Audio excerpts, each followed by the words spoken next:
The room is quiet, bathed in the soft artificial twilight of a single lamp, or perhaps the pale glow of the city outside your window.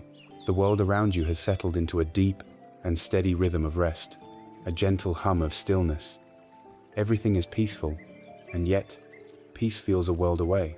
Because in the quiet of the external world, the internal world can become a storm.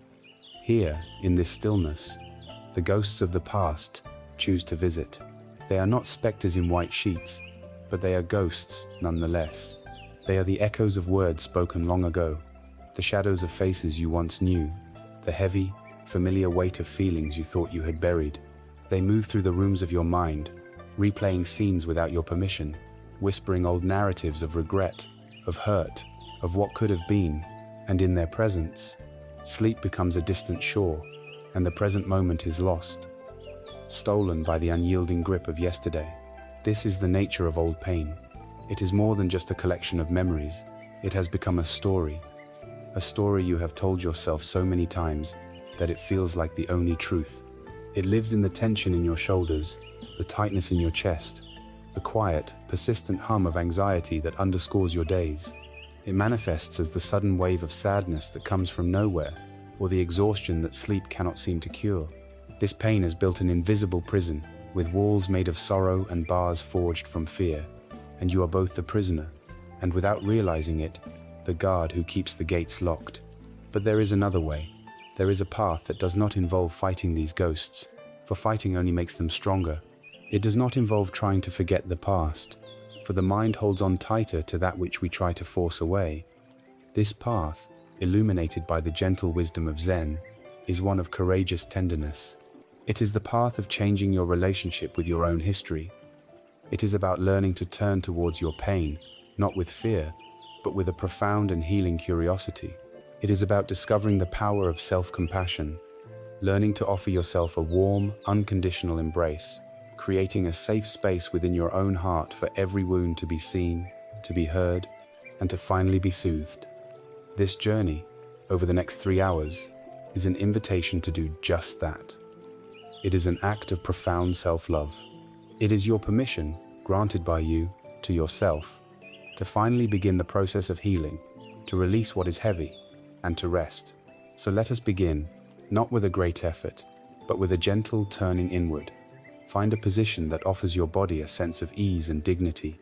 You can be sitting or lying down, whichever feels most supportive for you right now. There is no need to hold yourself in a rigid or uncomfortable way. This is a journey of kindness, and that kindness begins with the body. Allow your eyes to gently close, or if you prefer, let your gaze soften and rest unfocused on a point a few feet in front of you. Let the shoulders drop away from the ears. Allow the hands to rest in your lap or by your sides, palms open or closed, whatever feels most natural. Let the jaw be soft, the space between the eyebrows smooth. And now, having offered this initial comfort to your body, we turn to our first and most faithful companion on this path. We turn to the breath. There is no need to change your breathing in any way. You have been breathing your entire life without any conscious thought, and your body knows exactly what to do. Our task here is not to control the breath, but to become acquainted with it, to notice it, to feel it. For the first time today, perhaps, simply become aware that you are breathing in and you are breathing out. This breath, which has been with you through every joy, every sorrow, every moment of your existence, is our anchor. It is the steady, reliable rhythm that can always bring us home to the present moment, the only moment where life is actually happening. The past is a collection of ghosts. The future is a phantom, but the breath, this breath, right here, right now, is real. Let your awareness rest gently on the physical sensations of breathing. You might feel the air as it enters your nostrils, perhaps a little cooler on the way in, and a little warmer on the way out. You might notice the subtle rise of your chest or your belly as the lungs fill with air, and the gentle fall as the air is released. Choose one of these spots, the nostrils, the chest, or the abdomen, as your primary point of focus. Just rest your attention there, like a butterfly resting on a flower. There is no need to force it. Simply allow your awareness to merge with the sensation of the in-breath, from its very beginning to to its very end. And then, allow your awareness to follow the out-breath, all the way from its beginning to its final whisper of release. Inhaling, I know I am inhaling. Exhaling, I know I am exhaling. Simple. Gentle. There is nothing else you need to do. Inevitably, your mind will wander. This is not a mistake. It is not a sign of failure. It is simply what minds do. It will drift into planning, remembering, worrying, or dreaming. When you notice that your attention has strayed from the breath, and you will, the practice is to acknowledge it gently, without any judgment or self-criticism. You might say to yourself, thinking, or wondering, and then, with infinite patience and kindness, as if you were guiding a small child back to the path, you gently escort your attention back to the anchor of the breath, back to the sensation of the air at the nostrils, or the rising and falling of the abdomen. This process of wandering and gently returning is the practice itself. Each time you bring your mind back, you are strengthening your muscle of mindfulness. You are carving a new pathway in the mind, a pathway of return, a pathway home. Why do we begin here? With something so simple? Because in this simple act of returning to the breath, we are performing a profound act of healing. Our nervous system, so often stuck in a state of high alert, of fight or flight, begins to calm down. The steady, conscious rhythm of the breath sends a signal to the brain that we are safe. It activates the parasympathetic nervous system, our body's own built-in system for rest and digestion, for calming and healing. When the mind is caught in a loop of painful memories, it is physically agitating the body. The heart rate increases, the muscles tense, the breath becomes shallow. But when we intentionally focus on the slow, steady rhythm of the breath, we interrupt that cycle. We are stepping out of the frantic story in our head and into the peaceful, physical reality of the body. The breath is the bridge that connects the mind and the body, and by walking across it, we bring them back into harmony. We create a sanctuary of safety inside ourselves. Imagine a person who must cross a deep canyon on a narrow, swinging rope bridge. A fierce wind is blowing, causing the bridge to sway violently. If the person looks down into the terrifying abyss below, they will be paralyzed by fear. If they look too far ahead to the other side, they will become overwhelmed by the distance and the danger. Their mind will fill with stories of falling, of failure. The only way to cross safely is to ignore the chasm below and the storm around them, and to focus on one single thing, the very next step. They feel the rough rope under their hands, the wooden plank under their foot. They take one step, and then they breathe. Then they take another step, and they breathe. Their entire universe shrinks to the space of that single, deliberate movement and the steady rhythm of their own breath. The breath becomes their anchor in the midst of the storm. It doesn't make the storm go away, but it allows them to move through it with stability and courage. Our journey tonight is like crossing that bridge. The canyon below is the abyss of our old pain, our regrets, our sorrows. The wind is the storm of memories and difficult emotions that will surely arise. If we stare too long into the pain, we can become paralyzed. If we try to rush to a future where we are healed, we become overwhelmed. The practice, then, is the same as the bridge, walkers. We focus on the anchor of this present moment. We focus on this in-breath and this out-breath. When a gust of sadness or anger blows, we don't have to be swept away by it. We can acknowledge it, feel its power, and then gently, firmly, return our attention to the anchor, to the feeling of the breath. Each breath is one step. Each breath is a small, courageous act of returning to safety, of choosing the stability of the present over the turbulence of the past. So for a few more moments, let us simply walk this bridge together, allowing the storms of the mind to blow as they will, while we remain grounded, centered, and safe in the simple, life-giving rhythm of the breath. This is our refuge. This is our home. And from this place of stability, from this foundation of calm, we will find the strength to gently look at what needs to be healed. Resting here, in the quiet rhythm of the breath, we have found a place of refuge. We have built a small island of calm in the midst of a restless sea. Now, with the stability of this island beneath us, we can find the courage to do something that our culture rarely encourages us to do. We can begin to look directly, but gently, at the sea itself. We can start to acknowledge the nature of the very waters we are trying to navigate. In the teachings of the Buddha, this honest seeing, is the first step toward true freedom. It is called the first noble truth, the truth of dukkha. That word, dukkha, is often translated from the ancient Pali language as suffering, but that single English word is like a small boat trying to carry a vast cargo. It can feel heavy, dramatic, even bleak. It might bring to mind only the most catastrophic events, the deepest tragedies. And while dukkha certainly includes those great sorrows, its meaning is far more subtle, more pervasive, and more intimately familiar to all of us. Dukkha is not just the sharp pain of a deep wound, it is also the dull ache that follows. It is the persistent, low-grade fever of anxiety that can run in the background of our days. It is the feeling of being vaguely unsatisfied, even when things are going well. It is the stress of a deadline, the disappointment of a plan gone wrong, the friction of a difficult conversation. It is the quiet restlessness that keeps us scrolling on our phones, looking for something to fill a void we cannot name. Dukkha is the fundamental unsatisfactoriness of a life in which we are constantly chasing pleasant feelings and running from unpleasant ones, in a world where everything is constantly changing. It is the simple, undeniable truth that life, by its very nature, includes discomfort. Our modern world has become a grand conspiracy to deny this truth.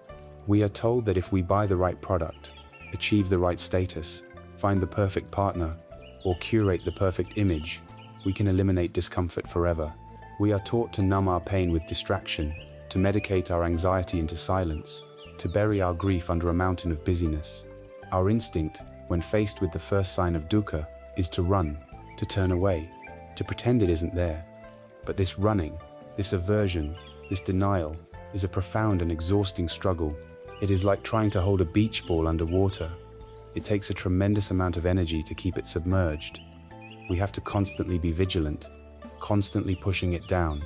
And in those moments when our strength falters, the ball doesn't just surface gently, it shoots up into the air with an explosive force, splashing water everywhere. Pain that is ignored does not disappear. It metastasizes. It turns into resentment, into bitterness, into a deep and abiding fear that there is something fundamentally wrong with us for feeling this way. The first step to healing, then, is to simply stop pushing the ball down. It is to let your arms rest and to allow the ball to bob on the surface of the water, right there in front of you.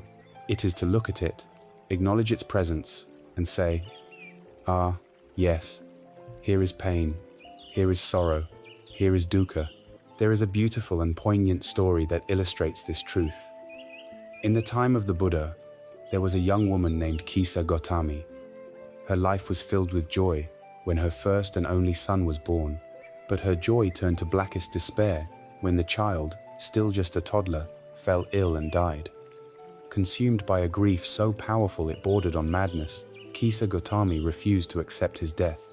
She clutched the small, cold body of her son to her chest and ran through the streets of her village, going from house to house, begging for a medicine that could bring him back to life. Some people turned away from her, others pitied her, some thought she had lost her mind, but one wise man, seeing her immense suffering, directed her to the Buddha. She ran to the enlightened one, laid her son at his feet, and pleaded for the miracle medicine. The Buddha looked at her with eyes full of compassion and said, "There is only one thing that can help you. Go back into the village and bring me back a single mustard seed from a house where no one has ever lost a child, a parent, a spouse, or a friend." Kisa Gotami's heart soared with hope. A single mustard seed. That was so simple. She immediately began her quest, her dead son still in her arms. At the first house, she asked for the seed, and the kind woman inside said, "Of course you may have one." But as she was about to give it, Kisa Gotami remembered the Buddha's condition. "Has anyone in your family ever died?" she asked. The woman's face fell. "Oh, my dear," she said, "the living are few, but the dead are many. We lost my father just last year." So Kisa Gotami went to the next house, and the next, and the next. The story was the same everywhere. One family had lost a sister, another had lost a husband, another a beloved cousin. House after house she heard the same refrain: "The living are few, but the dead are many." As the sun began to set, the truth began to dawn in Kisa Gotami's heart. There was not a single home in her village untouched by the hand of loss. Her own immense, private, all-consuming grief was not, in fact, hers alone. It was the grief of humanity. It was a shared and universal sorrow. In that moment of profound realization, the frantic, desperate energy left her. The fire of her personal agony cooled into the warm embers of a shared understanding. She gently carried her son to the forest, laid his body to rest, and returned to the Buddha, not with a mustard seed, but with a quiet, transformed heart.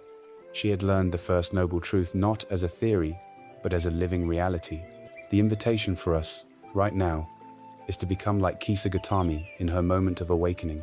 It is to gently recognize that the pain we carry, the old wounds that keep us awake at night, are not a sign that we are broken or that life has unfairly singled us out. They are our mustard seed. They are the undeniable evidence of our membership in the human family. To be alive is to experience loss. To love is to open ourselves to the possibility of grief. To have a body is to know sickness and pain. To have a heart is to know that it can be broken. By acknowledging this truth, we are not resigning ourselves to a life of misery. We are doing the opposite. We are ending the exhausting war against reality. We are laying down our weapons. We are taking the first, most courageous step out of the lonely prison of our personal story and into the vast, open field of our shared human condition. And once we have dared to look upon the truth of dukkha, once we have allowed it to simply be, without resistance, we can then discover the next, even more liberating truth about its very nature. Like everything else in the universe, it does not last forever. Having rested in the courageous acceptance that discomfort, that dukkha, is a part of life, we now take another gentle step. We do not turn away from the pain we have acknowledged. Instead, we lean in closer, with a soft curiosity. We ask a simple, profound question. What is the nature of this thing I am calling my pain? Does it have a solid, unchanging core? Is it a permanent feature of my inner landscape, like a mountain of granite? Or is it something else entirely? The wisdom of the Buddha offers an answer that is at first startling, and then deeply, profoundly liberating. The answer is called anicca, or impermanence. It is the second great truth of our existence, and it is the law that guarantees our freedom. Anicca is the universal law of change. It states that everything in the universe, without exception, is in a constant state of flux.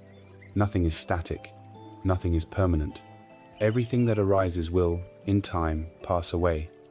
Think of a great river. It may have the same name for 1,000 years, and it may follow the same general course, but the water that makes up the river is never the same from one moment to the next. The ancient Greek philosopher Heraclitus said that you can never step into the same river twice.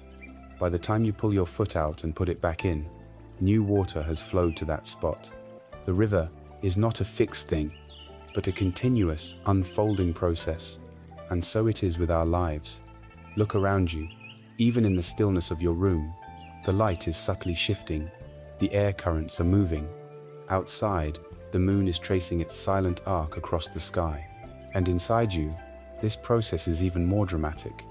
Millions of your cells are dying and being replaced in this very moment. The food you ate earlier is being transformed into energy. The air you breathe in is different from the air you breathe out. Your body is not a static object. It is a flowing river of processes. And what about your mind? Your thoughts are a perfect illustration of anicca. One moment a thought about tomorrow appears, the next a memory from childhood, then a fleeting worry, then an observation about a sound. They arise, they exist for a moment, and they vanish, replaced by the next. They are like clouds drifting across the vast sky of your awareness. No thought has ever stayed forever. Now, let us apply this powerful lens to the nature of our old pain. That feeling of grief, that pang of regret, that knot of anger that feels so solid, so permanent, so me. Is it really a single, solid thing? Or is it too a process? Is it not composed of constantly changing elements? A memory arises, unbidden. Then comes a physical sensationa, tightness in the throat, a heaviness in the chest. Then a thought, a story about the memory that was so unfair, or I should have done something different.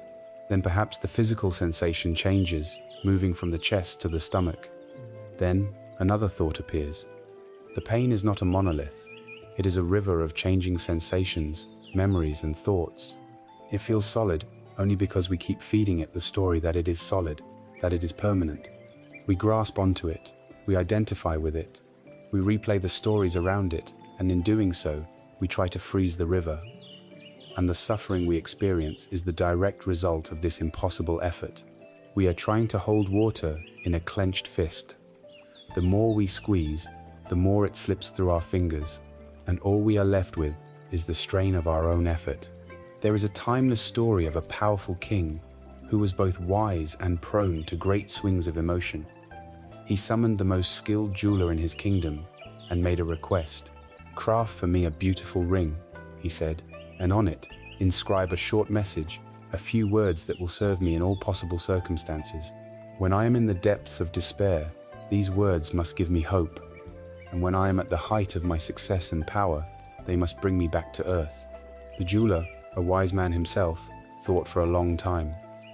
Finally, he returned to the king and presented a simple, elegant gold band. The king looked closely, and etched into the ring were 4 simple words: "This too shall pass." A few years later, the king's nation was invaded by a powerful enemy. His armies were defeated, and he was forced to flee his own palace in disguise, a refugee in his own land. Hiding in a cave, cold, hungry, and utterly alone, he fell into a deep despair.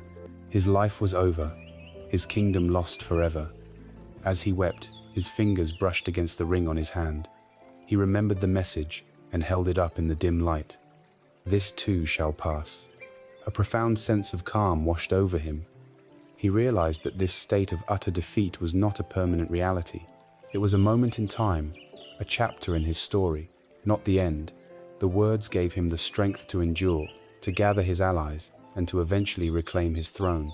Years later, the king presided over a kingdom more prosperous and powerful than ever before. He was at the pinnacle of his glory. During a grand victory parade, surrounded by cheering crowds and adoring subjects, he felt an immense wave of pride and invincibility. He felt like a god, immortal and all-powerful. In that moment of supreme ego, his eyes fell upon the ring. "This too shall pass." A quiet humility settled into his heart.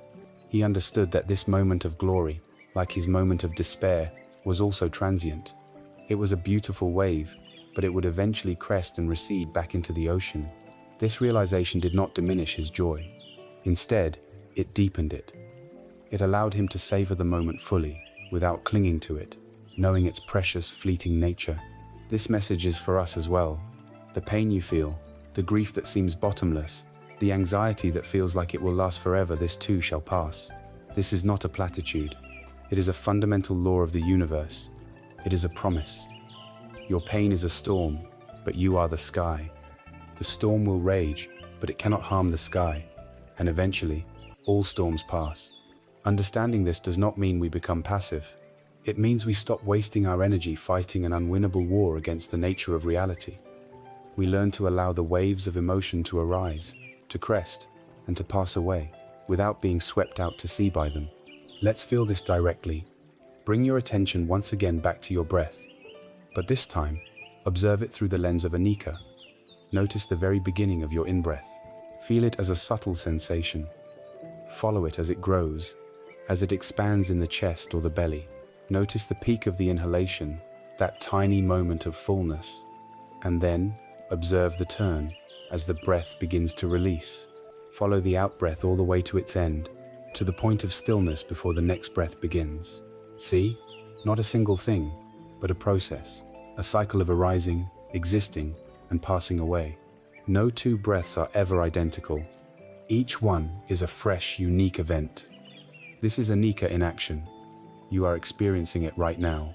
By understanding that everything changes, we loosen the grip of the past. We stop trying to hold on to what is already gone. We stop defining ourselves by a pain that is, in its very essence, a flowing process, not a solid state. This profound insight opens the door to our next inquiry. If my body is changing, my thoughts are changing, and my feelings are changing, then who or what is this I that is experiencing all of it? Is that I also in constant flux? Is it also part of the great river?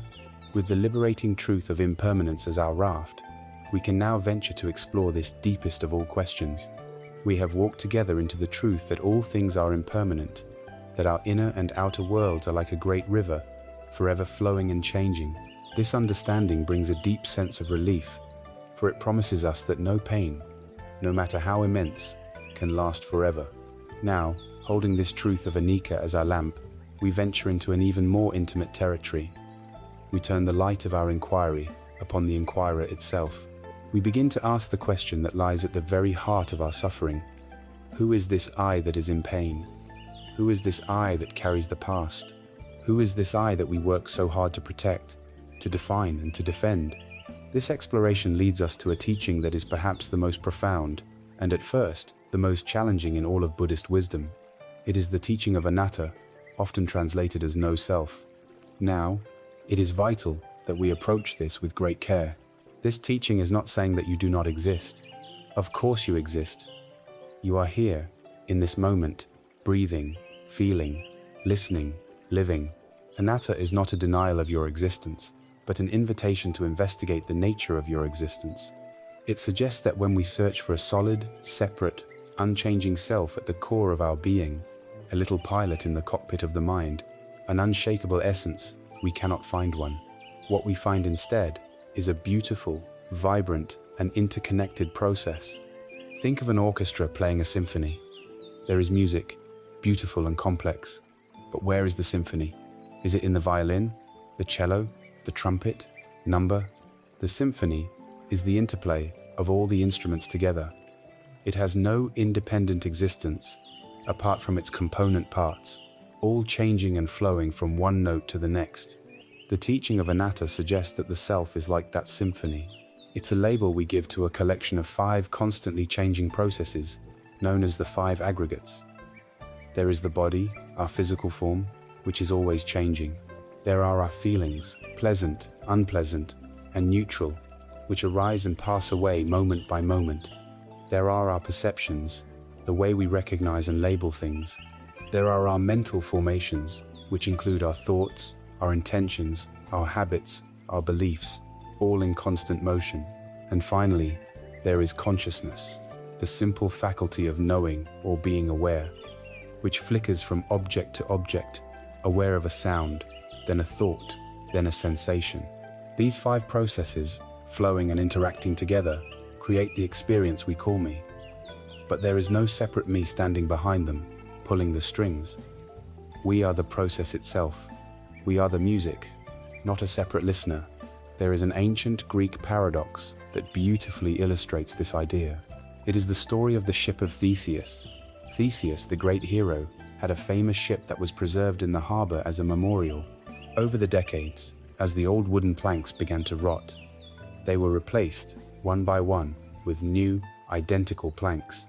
The process continued for 100 years, until eventually, not a single one of the original planks remained. This led the philosophers to ask a very tricky question. Is this the same ship of Theseus? One could argue that it is, because it has the same form and its history is continuous. But one could also argue that it is a completely different ship, because it shares no physical matter with the original. Now, think of yourself. Think of a photograph of you as a small child. Is the child in the picture you? In one sense, yes. There is a continuity of memory and story that connects you to that child. But in another, very real sense, you are not the same at all. Every cell in your physical body has been replaced multiple times since then. Your thoughts, your beliefs, your dreams, your fears, they have all changed, transformed, and evolved. You are like the ship of Theseus. You are connected to the you of 10 years ago, or even 10 minutes ago, by a stream of continuity. But you are not identical. The self is not a static noun, but a flowing verb. It is a process of selfing. What does this have to do with our old pain? Everything. The deepest source of our suffering is identification.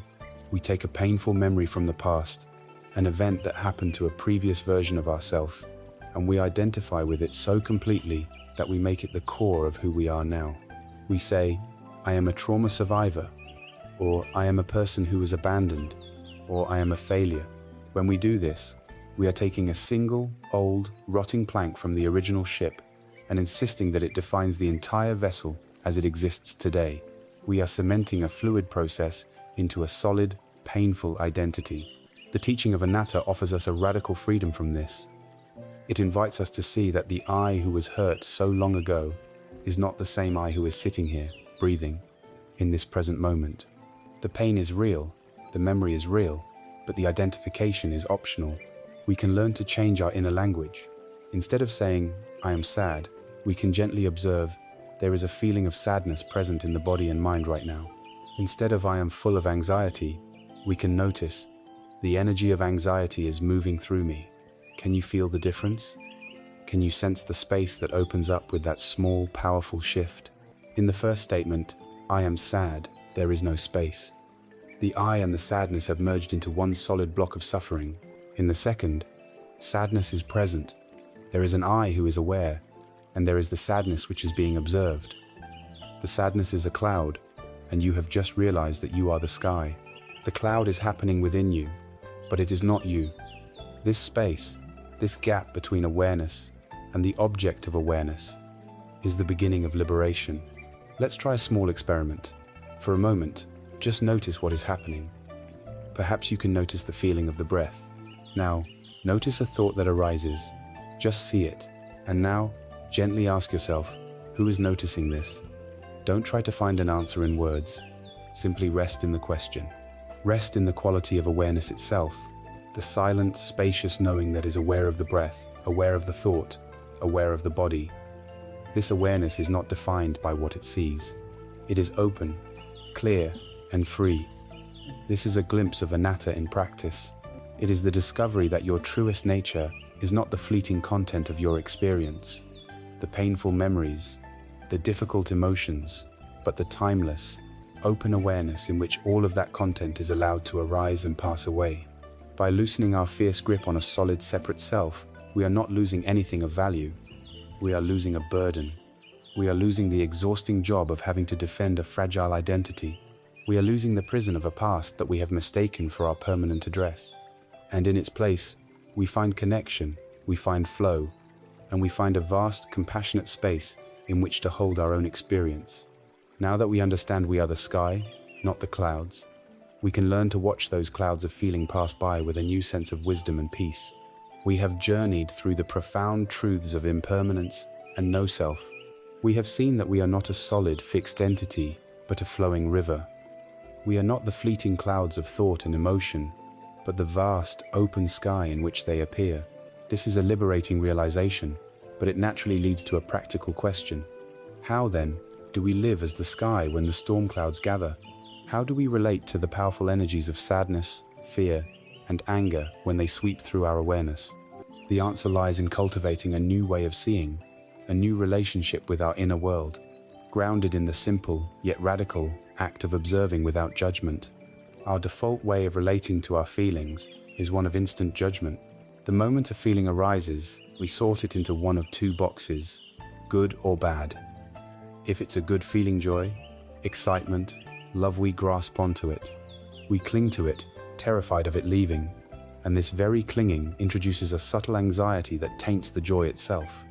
If it's a bad feeling, grief, fear, loneliness, we immediately go to war with it.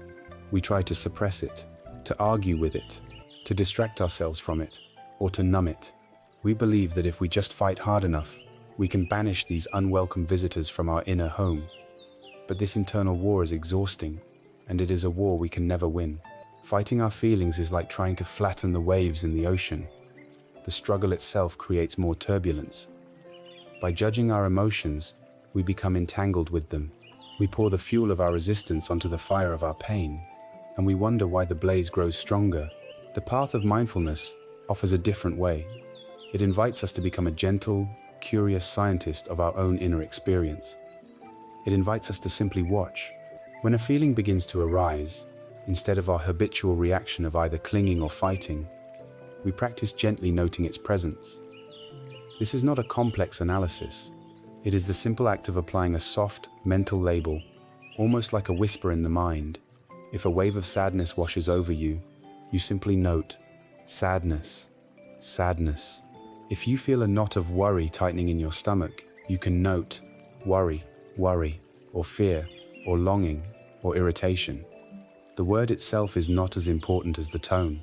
The noting should be done with the gentle, objective curiosity of a naturalist spotting a rare bird. Ah, here is the bird of anger. How interesting. Let me watch it for a moment without scaring it away. After you have noted the feeling once or twice, the instruction is to then gently, kindly, guide your attention back to your anchor, back to the physical sensation of the breath. The feeling does not need to be gone. The sadness may still be there. The anger may still be humming in your body. That is perfectly fine. The practice is not to eliminate the feeling, but to change your relationship to it. You are shifting from being lost in the feeling to being the one who is aware of the feeling. You are stepping out of the torrential river and onto the riverbank. You can still see the powerful currents. You can feel the spray on your face, but you are no longer being swept away. Each time you note a feeling and return to the breath, you are strengthening this capacity for stable, clear-seeing awareness. You are reminding yourself, on a deep experiential level, I am the sky, and this feeling is just a cloud passing through. Imagine your mind is a simple house, with a front door and a back door, both wide open. Your feelings are visitors who are walking along the road of life. The practice of observing without judgment means you become the gracious host of this house. When a visitor, let's say sadness, comes to your front door, you don't slam the door in its face and pretend you're not home. That is suppression. Nor do you panic, thinking it has come to burn your house down. That is fear. You simply stand at the threshold and greet it with mindfulness. Ah, sadness, I see you. Welcome. You allow it to enter your home. But here is the key. You don't serve it tea. You don't sit it down at your table and ask it to tell you its entire life story, to rehash every injustice, to justify its presence. That is rumination, the storytelling that keeps a feeling stuck. Instead, you simply allow the visitor to walk through the open space of your home, and you trust that, because the back door is also open, it will eventually continue on its journey. Some visitors may stay longer than others. Some may be loud, some may be quiet. As the host, your only job is to allow them to be there without getting entangled in their drama, and to trust in the open space of the house. The profound result of this practice of noting, of being the sky, of keeping the doors of the house open is the creation of what the psychiatrist and Holocaust survivor Viktor Frankl called the sacred pause. He wrote, "Between stimulus and response there is a space. In that space is our power to choose our response. In our response lies our growth and our freedom. Our feelings are the stimulus. Our habitual, conditioned reactions are the response. For many of us, that space between the two is non-existent. The feeling of anger arises, and in the very same instant, the harsh word is spoken. The feeling of anxiety arises, and the hand immediately reaches for a distraction. We live as a bundle of unconscious reflexes. This practice of non-judgmental observation is the practice of creating and expanding that sacred pause. When the visitor of anger arrives at your door, mindfulness allows you to just see it for a fraction of a second before you react. Anger. In that moment, a space opens up. It may be only a split second long at first, but it is enough. In that space, you have a choice. You can choose the old, conditioned reaction of lashing out, or you can choose a new, wiser response. You can choose to take a deep breath. You can choose to feel the anger as pure energy in your body without putting it onto someone else. You can choose to go for a walk. In that space lies your freedom. It is the difference between being a slave to your emotions and being a wise steward of your own inner life. As we continue this practice of simply observing, of allowing, of creating space, we begin to notice something remarkable. We see that the initial feeling itself, the raw energy of sadness or fear, is often manageable. It is like the initial sting of an injury.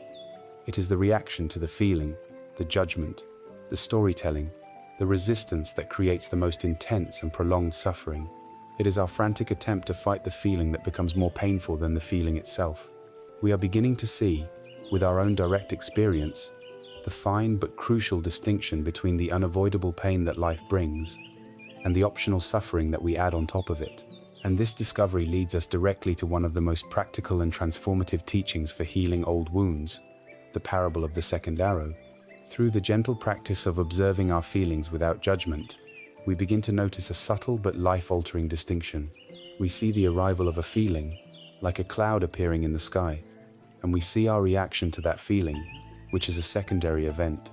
We start to understand, in our own bodies and minds, that there is the initial pain that life inevitably brings, and then there is the suffering we ourselves add on top of it. To illuminate this crucial difference, the Buddha told a simple and powerful story, a parable that can become a guiding light in our darkest moments. It is the parable of the second arrow. Imagine, he said, that a person is walking through a forest. Suddenly, and without warning, an arrow flies from a hidden thicket and strikes them in the arm. The strike is sharp, painful, and shocking. This is the first arrow. It is the direct, unavoidable pain of the event. In life, these first arrows are inescapable. They come in the form of illness, of the loss of a loved one, of an unexpected betrayal, of a relationship ending, of a dream that fails to materialize. They are the objective, painful realities of the human condition. They hurt. There is no wisdom that can make the strike of a first arrow feel good. It is simply pain. But then, the Buddha continued, this same person, reeling from the pain of the first arrow, does something strange. They take another arrow from their own quiver, and they deliberately shoot it into the very same wound. This is the second arrow. This second arrow is not made of wood and feathers. It is forged from our own minds. It is the arrow of our reaction to the initial pain. It is the thought, why me? This is a catastrophe. I can't bear this. It is the voice of self-blame that says, it's all my fault. I should have been more careful. I am so stupid. It is the arrow of resentment that obsesses over the archer hiding in the trees, replaying the injustice over and over, feeding the fire of its own anger. It is the arrow of fear that catastrophizes about the future. This wound will never heal. My life is ruined now. I will never be happy again. The Buddha explained that a wise person, when struck by a first arrow, still feels the pain. They are not numb or superhuman. They feel the sting just as acutely as anyone else. But they do not shoot themselves with a second arrow. They understand that the first arrow is unavoidable, but the second one is optional.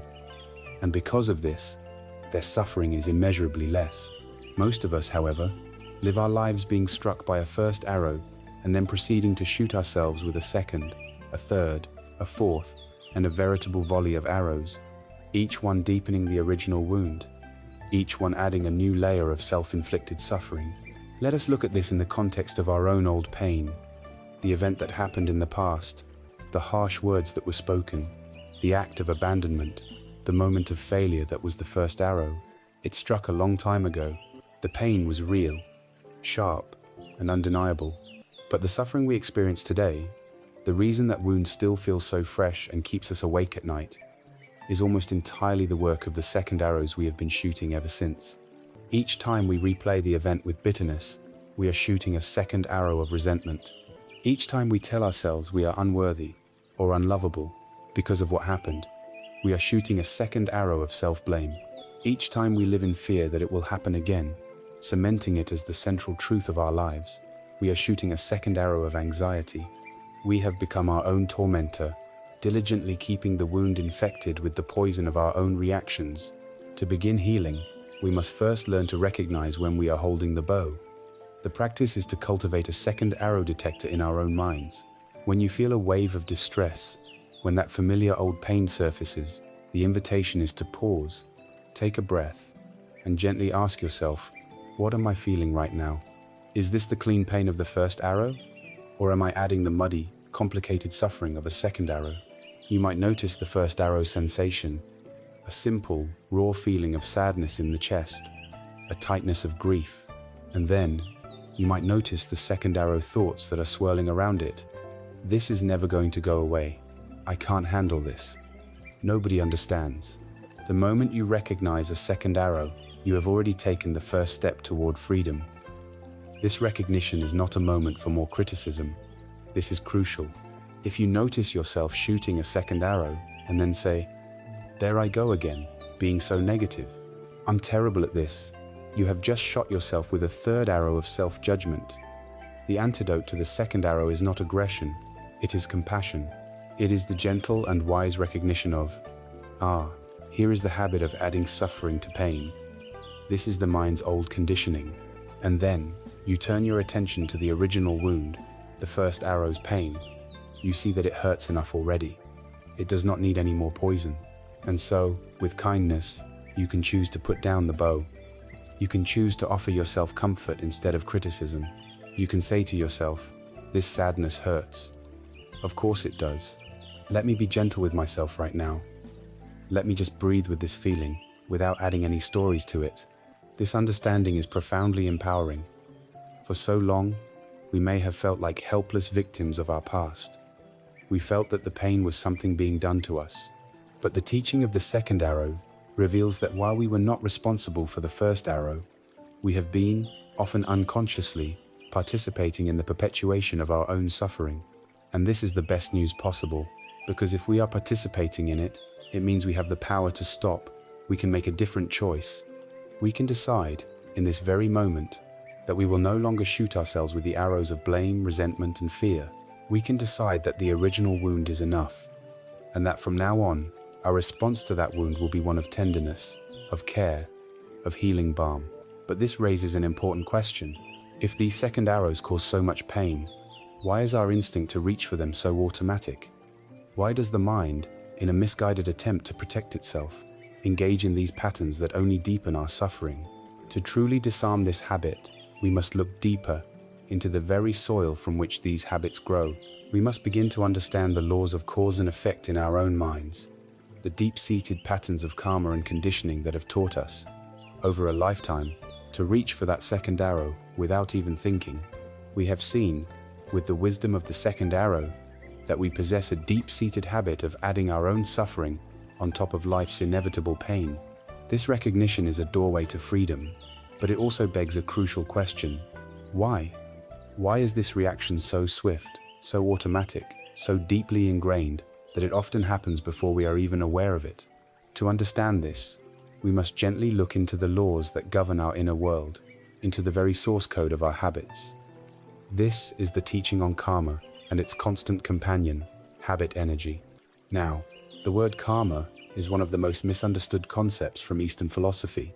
In the West, it is often seen as a cosmic system of reward and punishment, a kind of fatalistic destiny where good people are rewarded and bad things happen to people because they deserve it. It is essential that we release this misconception. This is not the true meaning of karma. The teaching of karma is not about fate or divine judgment. It is, quite simply, the natural law of cause and effect. The word karma itself literally means action.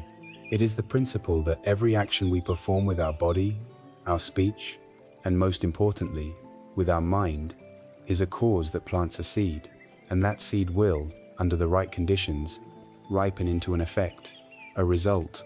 The thoughts you choose to entertain are karma. The way you speak to yourself in your own mind is karma. When you react to a difficult memory with anger, that act of generating anger is karma. When you respond to your own pain with gentleness, that act of gentleness is also karma. This is not a moralistic law imposed from the outside. It is a description of how our own minds work. It is an active, dynamic principle that is happening in every single moment. The first arrow that strikes us from the outside world is the result of countless causes and conditions far beyond our control. But the second arrow is our own karma, our own action, our own choice in the present moment. So, if every action plants a seed, what happens when we perform the same action over and over again? This is where the concept of habit, energy, or terp, he, in Vietnamese Zen, becomes so incredibly helpful. Imagine a stream of water flowing down a mountainside. At first, the water flows wherever it can, but over time, it begins to carve a small channel. As more water flows, the channel gets deeper and wider, until eventually, it becomes a great canyon. Now, any new water that arrives will automatically and effortlessly flow into that deep, well-worn path. It takes an immense effort or a major event to divert the water into a new course. Our minds work in exactly the same way. Every time you react to a feeling of sadness with the thought, "I will be sad forever," you are pouring a little more water into the canyon of despair. Every time you feel slighted and you mentally rehearse the angry speech you want to give, you are digging the channel of resentment a little deeper. After weeks, months, and years of repeating the same mental and emotional reactions, these pathways become so deep that our thoughts and feelings flow down them automatically, without our conscious permission. This is habit energy. It is the momentum of our past actions.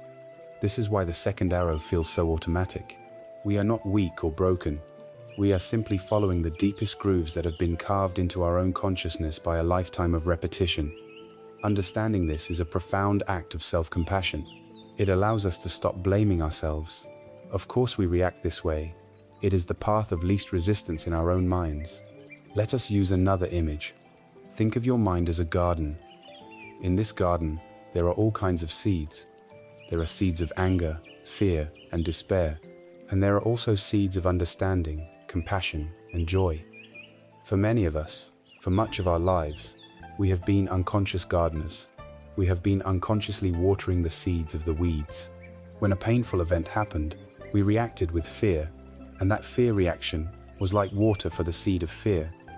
We replayed the event with anger, and that was water for the seed of anger. Day after day, we have diligently watered the seeds of our own suffering, and then we look at our inner garden and wonder why it is so overgrown with weeds. From this perspective, it is not a mystery at all. We have simply been cultivating the very things we do not want.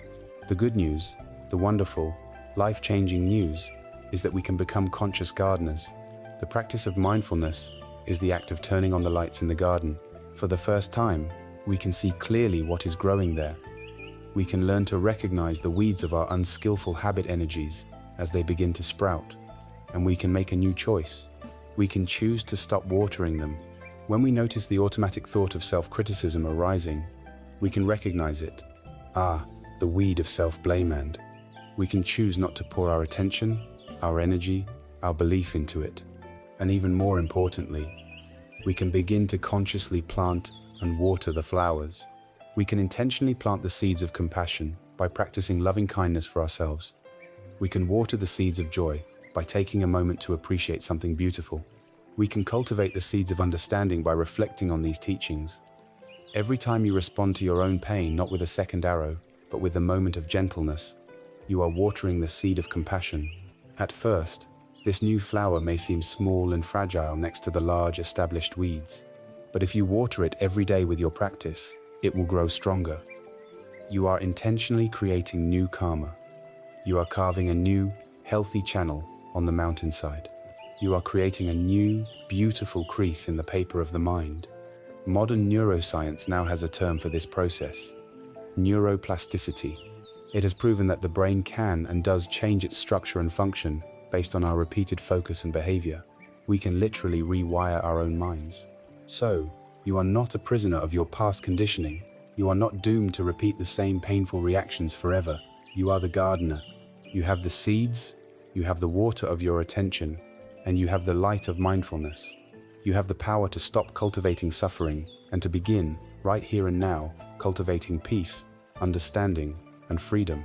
The first step is to become aware of the most powerful way we water our inner garden, the method we use all day long to reinforce our old habits. And that is through the constant, looping stories we tell ourselves. We have discovered that our automatic reactions, the second arrows that cause so much pain, are born from the deep grooves of habit energy, carved by the law of karma. Now, we must ask, what is the primary tool we use to dig these grooves deeper every single day? What is the engine that drives the momentum of our habit energy? The answer is simple, and it is happening right now, in your own mind. It is the power of the stories we tell ourselves. The human mind is a storyteller. It is its fundamental nature. It takes the raw, chaotic data of our experience, a sensation here, an image there, a fleeting feeling, and it weaves them together into a coherent narrative. This is an essential survival skill. It's how we make sense of the world. But when it comes to our old pain, this incredible skill can become our greatest source of suffering. We take the raw sensation of pain and we build a story around it, a story that we then mistake for reality itself. This is the crucial distinction we must learn to make. Pain is a direct sensation, but suffering is the story we attach to it. Let's make this clear. A sensation of tightness in your throat and moisture in your eyes is pain. The story, I will be heartbroken forever and my life is over, is suffering. A memory of a past failure is a painful thought. The story, I am a complete failure and I will never succeed at anything, is suffering. The feeling of loneliness arising in your body is a painful sensation. The story, I am fundamentally unlovable and destined to be alone, is suffering. The sensation is the first arrow. The story is the second, third, and fourth. The story is the water we pour on the seeds of our painful habits. It is the food that nourishes our discontent. Our inner narrator, that storyteller in our head, tends to become a specialist. Over the years, it develops favorite genres, favorite plot lines that it knows how to write very well. For many of us living with old pain, our inner narrator has become a master of tragedy. See if any of these sound familiar. Perhaps your narrator's favorite genre is the tragedy of the victim. The main character of this story is you, and you are helpless. The plot is a series of unfortunate events that happen to you. The theme is that life is unfair, people are cruel, and there is nothing you can do about it. This story, while seeming to offer a strange kind of comfort, is a cage of powerlessness. It drains you of all agency, or perhaps your narrator specializes in the epic of injustice. In this story, you are the righteous hero who has been deeply wronged. The plot revolves around replaying the crime, gathering evidence, and prosecuting the villain in the courtroom of your mind. The theme is resentment, and the story is fueled by the fiery energy of anger. This narrative can feel powerful, even righteous, but it chains you to the past and forces you to drink the poison of your own bitterness every single day. A third, and very common genre, is the tale of the flawed character. In this story, the problem isn't the world, the problem is you. You are the main character, but you are defined by a fundamental flaw. You are not smart enough, not attractive enough, not worthy enough. The plot is a series of events that constantly prove this core belief to be true. Every mistake, every rejection, is another piece of evidence. This story is quiet, insidious, and fueled by the heavy, toxic energy of shame.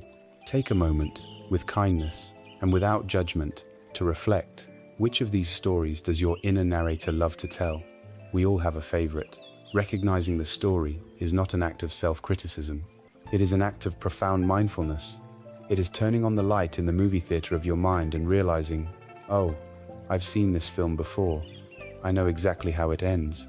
There is a wise and beautiful Cherokee legend that speaks directly to this.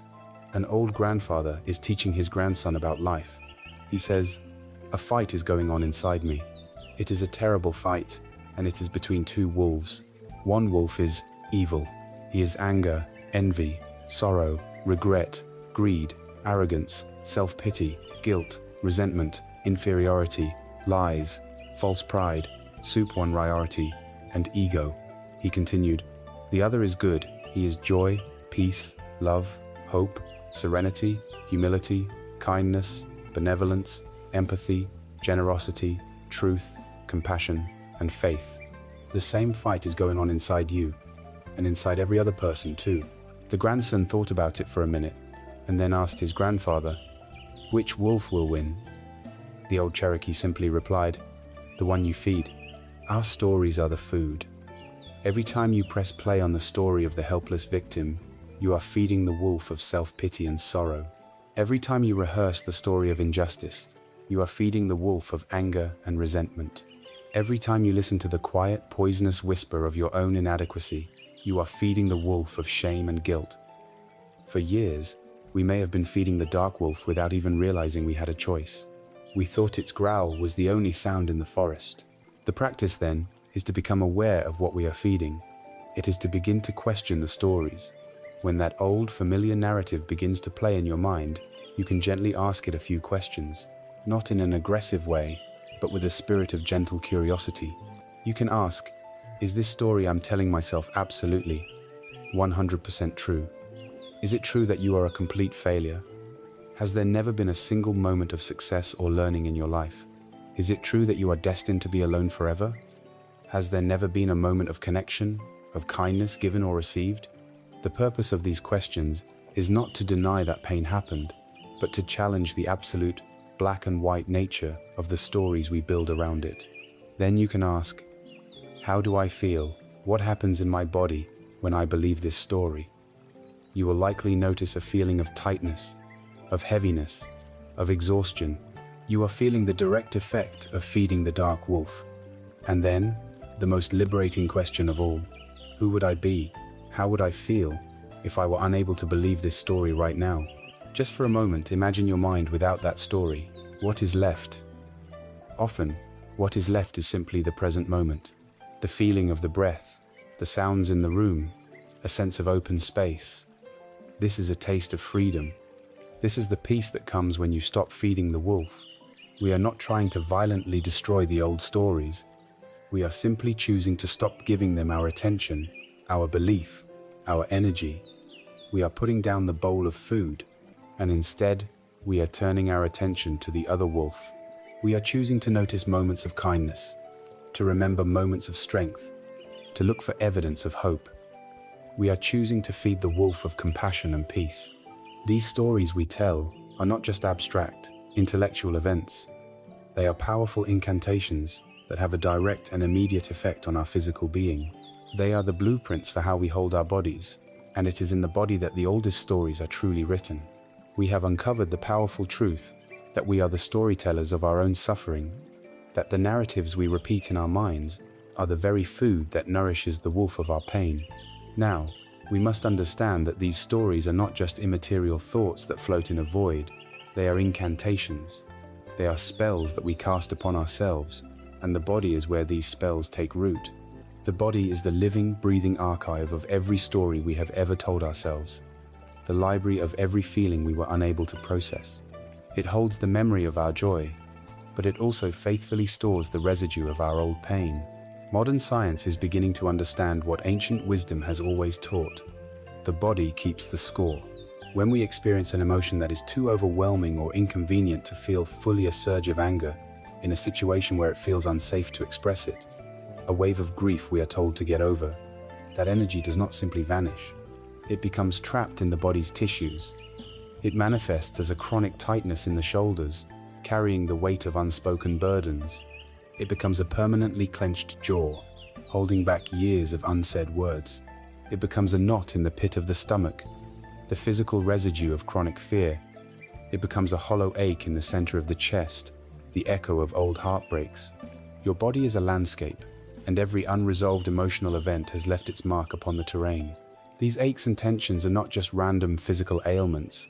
They are messages from your past, emotions frozen in time, waiting patiently to be met with compassionate awareness. Our journey now takes us inward, into this inner landscape. We are going to embark on a practice of deep listening, not with our ears, but with our attention.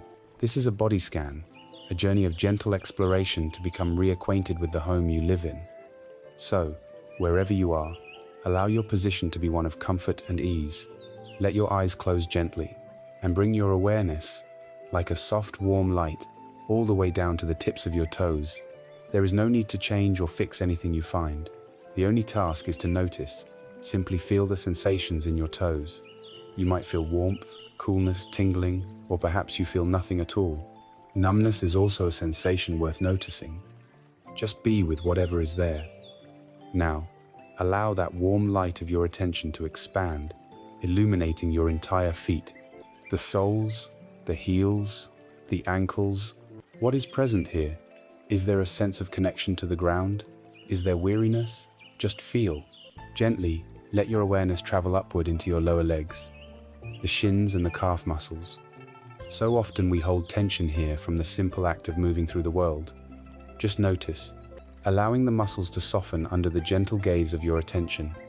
Move your awareness now into your knees, and then into your thighs, the large, strong muscles of your upper legs, and into your hips. The hips are a great storehouse of emotion. Without needing to analyze, simply notice the sensations here.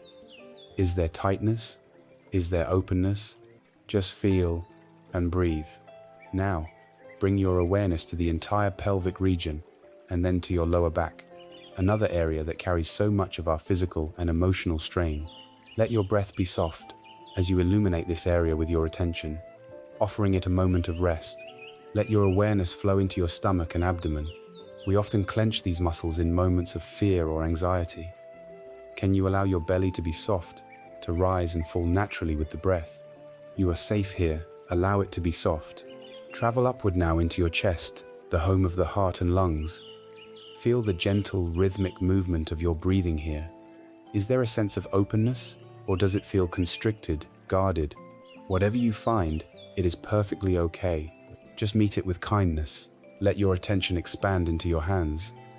The fingers, the palms. Our hands are so often busy, grasping, doing. Let them now simply be at rest, noticing any pulsing or tingling. Allow your awareness to move up through your arms, the forearms, the elbows, the upper arms, and into your shoulders. Here is another great warehouse of tension. Many of us carry the weight of the world on our shoulders. Can you, just for this moment, let that weight be set down? Let the shoulders melt away from your ears with each out-breath. Notice the sensations in your neck and then your throat, an area often constricted by unspoken feelings.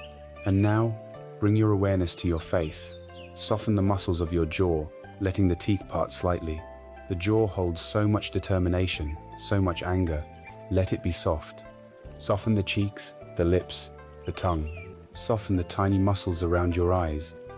And release the space between your eyebrows, a place where we hold so much concentration and worry. Finally, let your warm attention rest on the very top of your head, and then feel your entire body, from head to toe, humming with sensation, held in this vast, compassionate awareness. As you journey through your body, you may have encountered areas that felt particularly tight, painful, or numb. Instead of our usual habit of pulling away from discomfort, the invitation here is to do the opposite. Choose one of these spots and gently bring your attention right into the center of the sensation. Imagine that your breath could be directed to that very spot. As you breathe in, imagine the breath carrying warmth, oxygen, and kindness directly into the heart of the tension. And as you breathe out, imagine the tension softening, melting, releasing, even if only by 5%. You are not trying to force it away. You are meeting it with tenderness. You are breathing with it, not against it. As you do this, you might notice that the sensation changes or an emotion arises. If it does, simply allow it to be there, held in this same kind embrace. Our life force, our emotional energy, is meant to flow through us like a great, clear river. But our past hurts, our unprocessed emotions, and our chronic tensions act like dams in this river. They create areas of stagnation, of frozen, blocked energy. This practice of bringing your kind, embodied attention to the tight places in your body is like bringing the warmth of the sun to the ice of the dam. Your breath, your awareness, your compassion, they gently begin to melt what has been frozen. They allow the river of your own life energy to begin flowing freely once again. The body knows how to heal itself. Our only task is to create the safe, compassionate conditions for that healing to occur, to get out of our own way and allow the river to flow. In this deep journey of listening to the body, you have likely had a very direct experience of our mind's most fundamental habit. You probably noticed a natural tendency to pull away from any unpleasant sensations and a desire to linger in any areas that felt pleasant or neutral. This is our primal conditioning in action, the very root of the clinging that keeps us tied to the past. It is the dance of aversion and craving, and it is to this fundamental dance that we now turn our gentle, curious attention. In our journey through the inner landscape of the body, we have had a direct, felt experience of the mind's most basic programming. We felt the subtle flinch away from areas of discomfort and the gentle leaning into areas of ease. This is not just a physical reflex. This is the very engine of our suffering, the primal, restless dance that keeps us chained to the past. It is the dance of aversion and craving. These are the two fundamental forces that create the clenched fist of clinging in our hearts. Aversion is the more obvious of the two, especially when dealing with old pain. It is the great number. It is the force of pushing away, of resisting, of fighting with our own experience. It is the energy behind the second arrow of hatred and resentment. It is the frantic effort to slam the door on the unwelcome visitor of sadness or fear. It is the belief that if we can just eliminate, destroy, or banish the unpleasant parts of our history and our present reality, then we will finally be at peace. But as we have discovered, this battle is unwinnable. Resisting our pain is like trying to fight our own shadow. The more we struggle, the more exhausted we become, and the shadow remains stubbornly attached to us. Aversion is the energy that says, I don't want this feeling, I don't want this memory, and this very resistance is what gives the memory its power, what keeps the feeling alive and active in our system. We are energizing the very thing we wish would disappear. The other side of this coin, and in many ways more subtle and insidious, is craving. Craving is the great yes. It is the force of pulling toward, of grasping, of clinging to what is pleasant. We might think that this is a good thing, but it is the other hand on the rope that keeps us tethered. In the context of old pain, craving often manifests as a clinging to the past golden ages. We retreat into memories of a time when we were happier, when things were better, when a loved one was still with us. We replay these beautiful moments like a movie, and for a short time, it feels sweet. But what is the aftertaste? The aftertaste is a bitter comparison to our present reality. The thought, life was so wonderful then, is almost always followed by the unspoken conclusion, and it is so terrible now.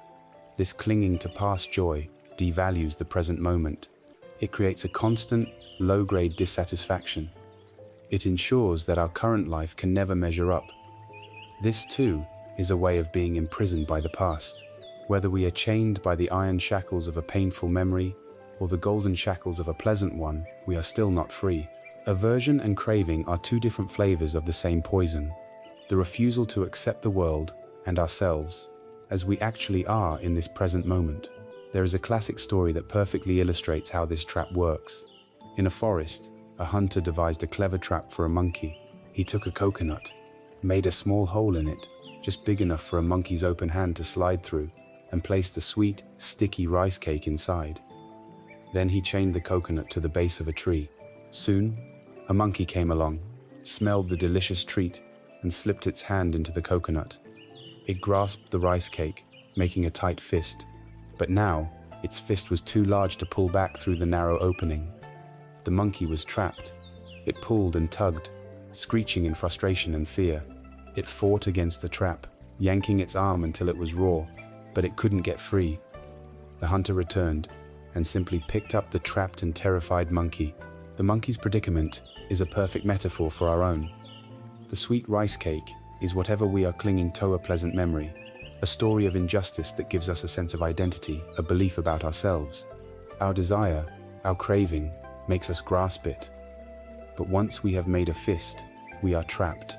The only way for the monkey to be free, the only way, is to simply open its hand and let go of the rice cake. But its own clinging prevents it from seeing this simple solution.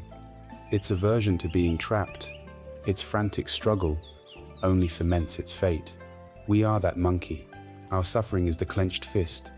Our aversion, our struggle against our pain, is the useless, frantic pulling that exhausts us and keeps us stuck.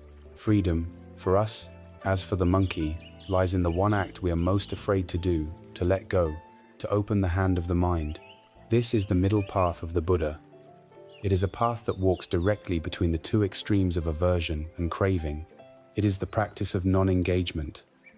It is learning to observe both the impulse to push away and the impulse to pull toward, without being controlled by either. When a painful memory arises, you feel the energy of aversion, the "I don't want this." The practice is to see that energy, to acknowledge it. Aversion, without feeding it, without turning it into a story of hatred or resistance. You let the wave of aversion rise and fall without letting it sweep you away. When a pleasant memory arises, you feel the energy of craving, the "I want more of this." The practice is to see that energy, to acknowledge it. Craving, and to enjoy the sweetness of the memory, without clinging, without using it to create dissatisfaction with the present. You appreciate the wave's beauty without trying to hold it in your fist. This is not a path of indifference or numbness. It is a path of profound, balanced wisdom. You are no longer a puppet whose strings are being pulled by every pleasant or unpleasant experience. You are finding your own center of gravity. You are learning to stand steady in the midst of the ever-changing winds of life. You are learning to open the fist of the mind and to allow experience, all of it, to flow through you without getting stuck. We have now journeyed to the very root of our entanglement. We have seen how our habit of pushing and pulling, of aversion and craving, has kept us bound to the wheel of our old pain. We have diagnosed the mechanism of the trap. The logical question that arises now is a hopeful one. What is the practice that helps us to gently open this clenched fist, What is the medicine that can soothe the panicked, struggling heart so that it is willing to let go? The answer is not a technique of force, but one of radical gentleness. It is the active cultivation of a warm and accepting heart, and this begins with the practice of metta, of boundless loving kindness. We have journeyed deep into the architecture of our own minds, uncovering the restless, primal dance of aversion and craving that keeps the fist of our heart clenched around our old pain. We see the trap. We understand the mechanism. And now we arrive at a turning point. We turn from analysis to action, from diagnosis to remedy. We ask, what is the force that can gently persuade this clenched fist to open? What is the warmth that can melt the ice of our aversion and soothe the frantic hunger of our craving? The answer is not another strategy of the thinking mind. It is a transformation of the heart. It is the active, intentional cultivation of metta, of boundless loving kindness. Metta is a Pali word that translates to unconditional, non-romantic, universal goodwill. It is a quiet, steady warmth, like the sun on a cool day. It is a fundamental wish for the well-being of another being and for ourselves. It is the radical act of siding with the forces of kindness in the universe. For so long, our minds have been conditioned by the habit energies of fear, judgment, and resistance. Metta is the practice of carving a new channel, of creating a new habit energy of warmth, acceptance, and care. It is the antidote to the cold contraction of aversion and the needy grasping of craving. We begin this practice in the place that is often the most difficult, and for that reason, the most essential. We begin with ourselves.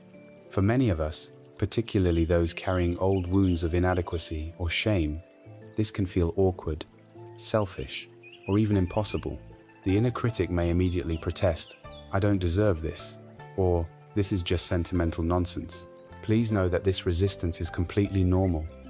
It is simply the old habit energy of the dark wolf, feeling threatened by a new source of food. We must be patient with this resistance and continue anyway, because the truth is simple. You cannot pour from an empty cup. You cannot give to others what you do not have for yourself. In an airplane, they instruct you to put on your own oxygen mask first, before helping the person next to you. This is not selfishness, it is wisdom. The cultivation of a kind and caring relationship with yourself is the absolute foundation for healing, and for any genuine kindness you might offer to the world. So I invite you now to find a comfortable posture, and if it feels right for you, you might gently place a hand over the center of your chest, over your heart. This is not a magical gesture, but a simple human one. It brings a physical sensation of warmth and gentle pressure, a reminder of the tender presence you are cultivating. Let your breath be natural and easy. And now, we will begin to silently, gently, offer a few phrases of loving kindness to ourselves. Don't worry if you don't feel it at first. The feeling is not the point. The point is the gentle, sincere intention. The feeling will follow the intention in its own time. With each breath, let us silently repeat these phrases, directing them inward. Breathing in, breathing out, may I be safe. A deep wish for safety from all inner and outer harm. May I be safe. Breathing in, breathing out. May I be happy. A genuine wish for my own deep happiness and well-being. May I be happy. Breathing in, breathing out. May I be healthy. A wish for the health of my body, my mind, and my heart. May I be healthy. Breathing in, breathing out. May I live with ease. A wish that I may navigate the challenges of life with grace and peace. May I live with ease. Let's continue to rest here for a few moments, gently bathing ourselves in the warm intention of these phrases. May I be safe. May I be happy. May I be healthy. May I live with ease. If the mind wanders, that's okay. Gently guide it back. If critical thoughts arise, see them as clouds and return to the gentle sunshine of the phrases. You are planting new seeds in the garden of your mind. Water them with your patient, kind attention. Now, to help this feeling of loving kindness grow stronger and more stable, we will expand the circle of our care. Bring to mind a benefactor, someone who has been genuinely kind to you in your life. It could be a teacher, a mentor, a friend, or a relative. Someone whose memory naturally brings a smile to your face. Picture them in your mind's eye. And now, Offer them the same phrases of heartfelt well-wishing. May you be safe. May you be happy. May you be healthy. May you live with ease. Feel the natural flow of gratitude and warmth as you send this kindness to them. Next, bring to mind a dear friend or a beloved family member, someone you care for deeply. Hold them in your heart and extend the same wishes to them. May you be safe. May you be happy. May you be healthy. May you live with ease. Notice how offering kindness to others can often feel easier than offering it to ourselves, and let that warmth radiate through you. Now, we will stretch our heart a little further. Bring to mind a neutral person, someone you see in your daily life, but for whom you have no strong feelings, positive or negative. Perhaps the person who checks out your groceries, a neighbor you pass on the street, or the person who delivers your mail. Picture them in your mind and, as an act of recognizing your shared humanity, offer them the same wishes. May you be safe. May you be happy. May you be healthy. May you live with in ease. In this, we are training our heart to be impartial, to offer kindness simply because we are all beings who wish to be happy. And finally, we allow our heart to become boundless. Imagine your loving kindness as a warm golden light emanating from your heart. Let this light expand from your room, to your neighborhood, to your city, to your country. Let it spread across the entire globe, touching every being without exception. May all beings everywhere be safe. May all beings be happy. May all beings be healthy. May all beings live with ease. There is a beautiful teaching that says the heart is like a candle. You can use your one candle to light 1,000 other candles, and yet the light of your own candle is not diminished in any way. In fact, in a room filled with 1,000 other lights, the brightness only grows. Love and kindness are not finite resources that get used up. The more you give, the more you have. By offering this goodwill to others, your own heart becomes more spacious, more resilient, and more filled with light. We have now spent some time warming the entire room of our heart with the gentle, radiant glow of metta. We have strengthened our capacity for goodwill and acceptance. With this newfound warmth, we are now prepared to approach our own specific wounds, not with the cold instruments of analysis, but with the focused, healing beam of true compassion. We can now transition from the general wish for happiness, that is metta, to the specific, active response to suffering, that is karuna, the birth of genuine self-compassion. We have bathed our hearts in the warm, radiant light of metta, of universal loving kindness. We have practiced wishing for the safety and happiness of ourselves and all beings, creating a foundation of goodwill and acceptance. Now, we arrive at the very heart of the healing process. We ask, what happens when, within this field of loving kindness, the sharp reality of our own pain arises?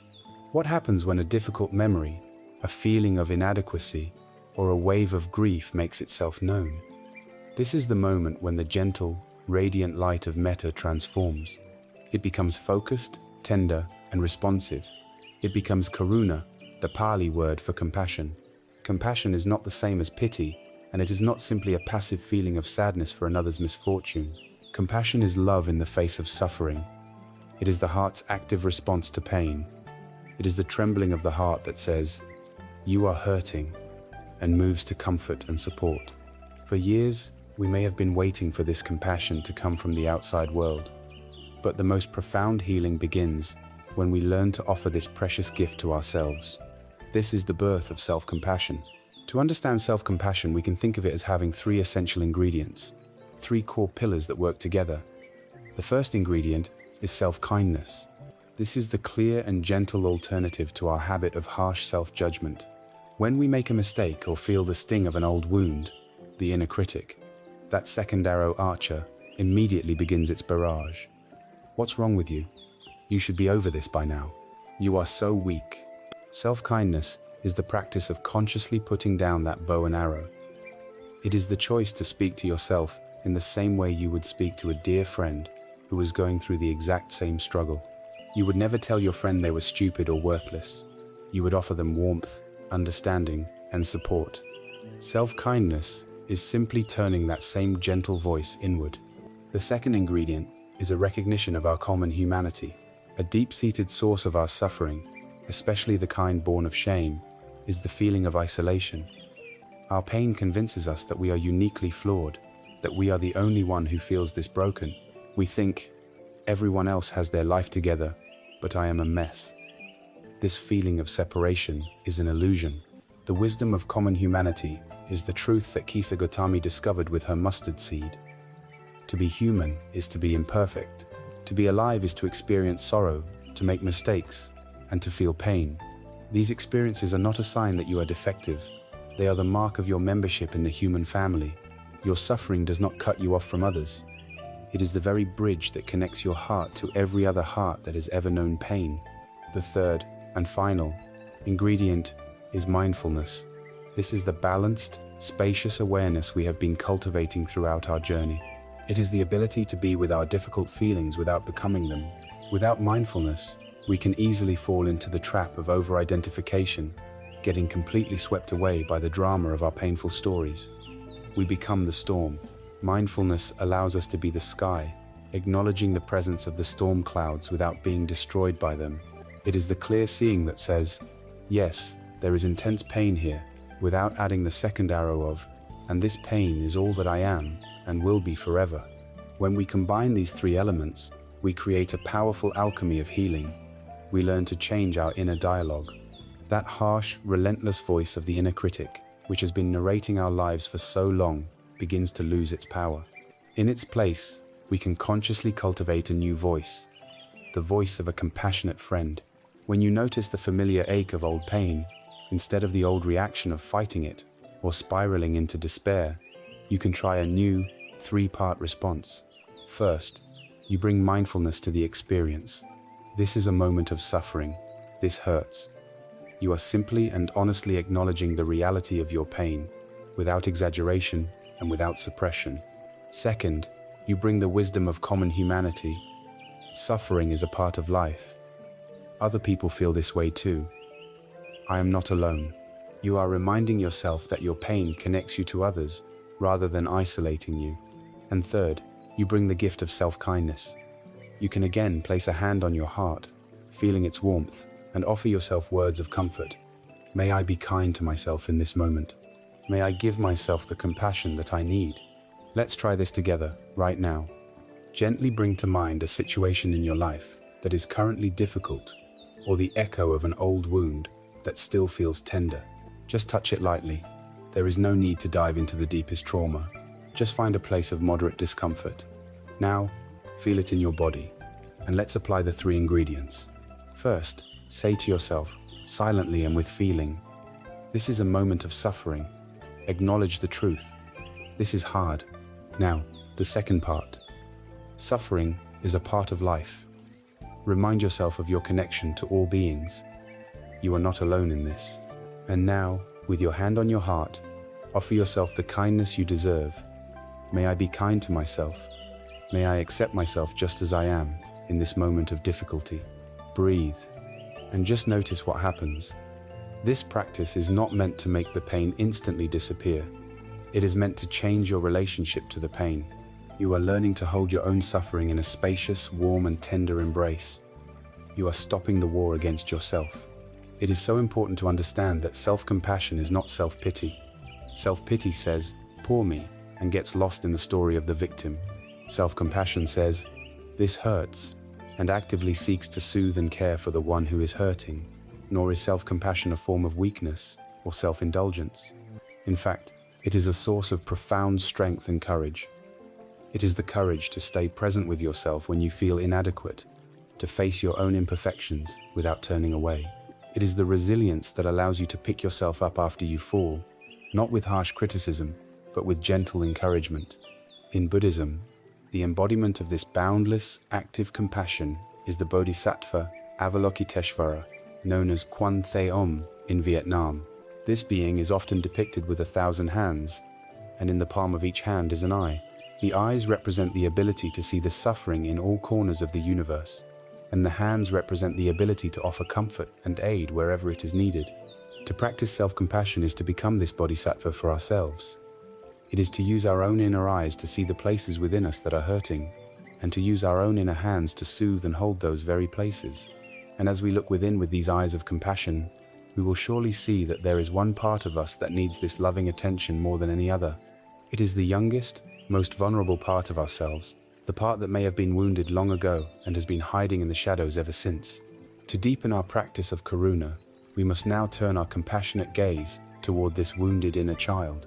We have now arrived at the warm, compassionate heart of our practice, learning to meet our own suffering with the tenderness of karuna. We are learning to become a true friend to ourselves. With this compassionate presence as our guide, we can now venture into the deeper, more vulnerable chambers of our own heart. We can turn to face the part of us that is most in need of this loving attention. We are going to meet the wounded child who still lives within us. Within every adult, there exists the memory and the emotional echo of the child they once were. This is not just a poetic idea. It is a psychological reality. Our foundational experiences, our earliest joys, and especially our earliest hurts, form a deep imprint on our nervous system. This inner child is the part of us that holds our capacity for wonder, creativity, and joy, but it is also the part that carries our most tender wounds.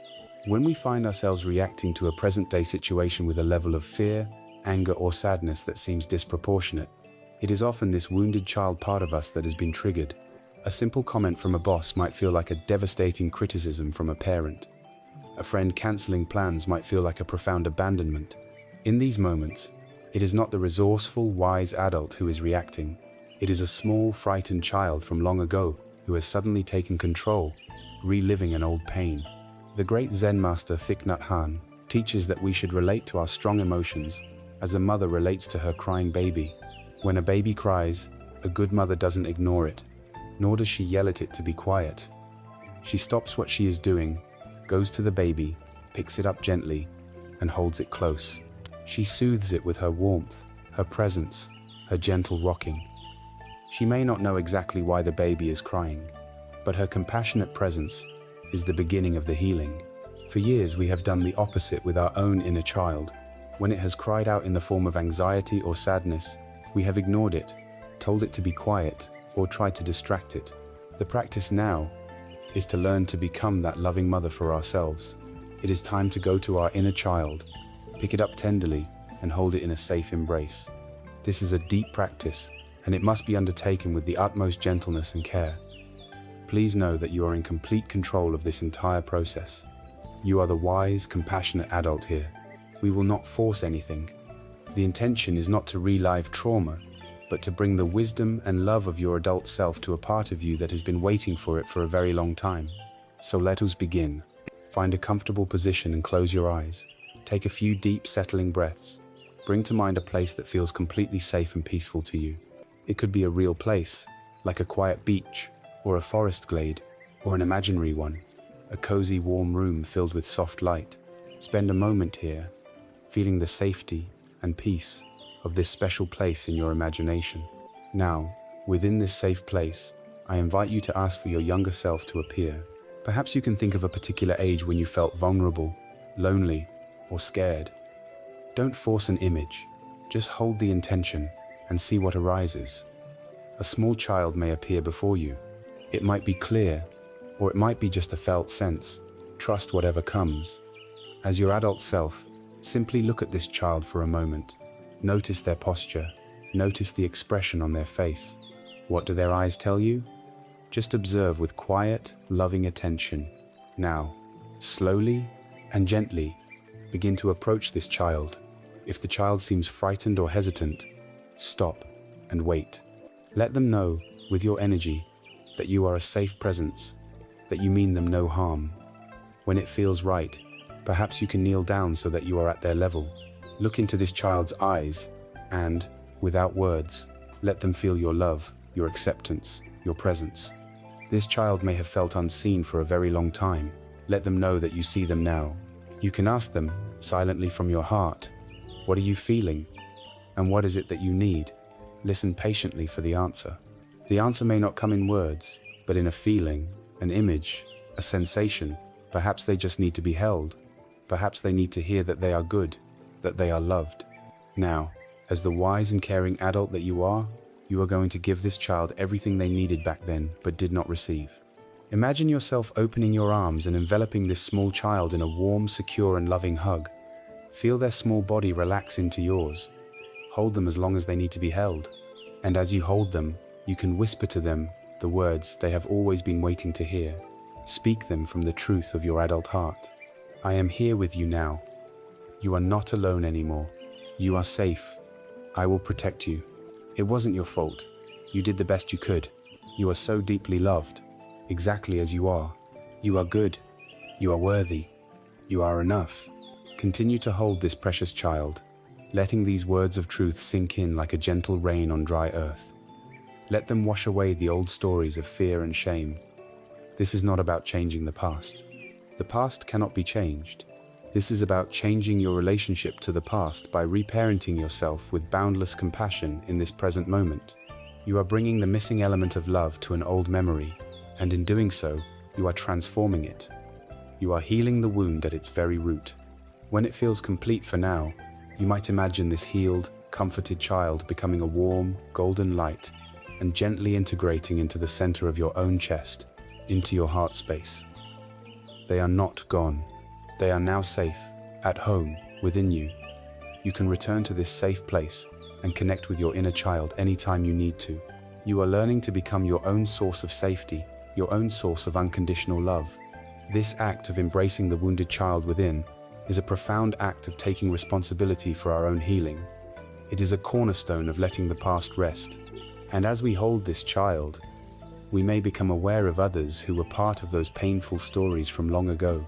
To fully unburden ourselves and allow this child to feel truly safe, there is another courageous step we can take.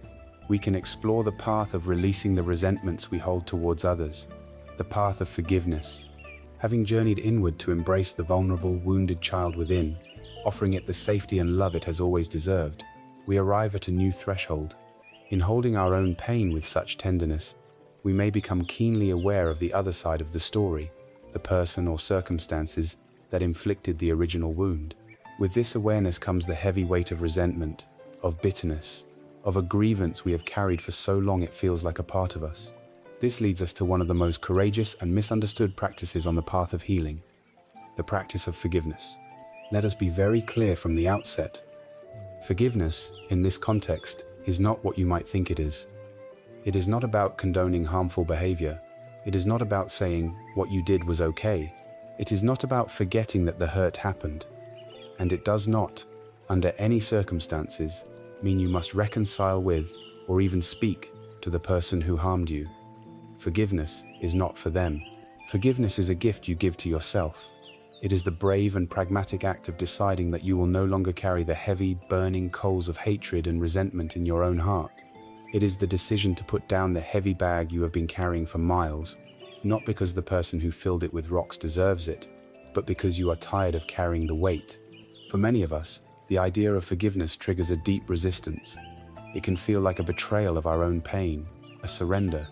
We think that by holding on to our anger and resentment, we are somehow punishing the person who hurt us. We believe our inner bitterness keeps them accountable in the courtroom of our mind. But who is truly being punished?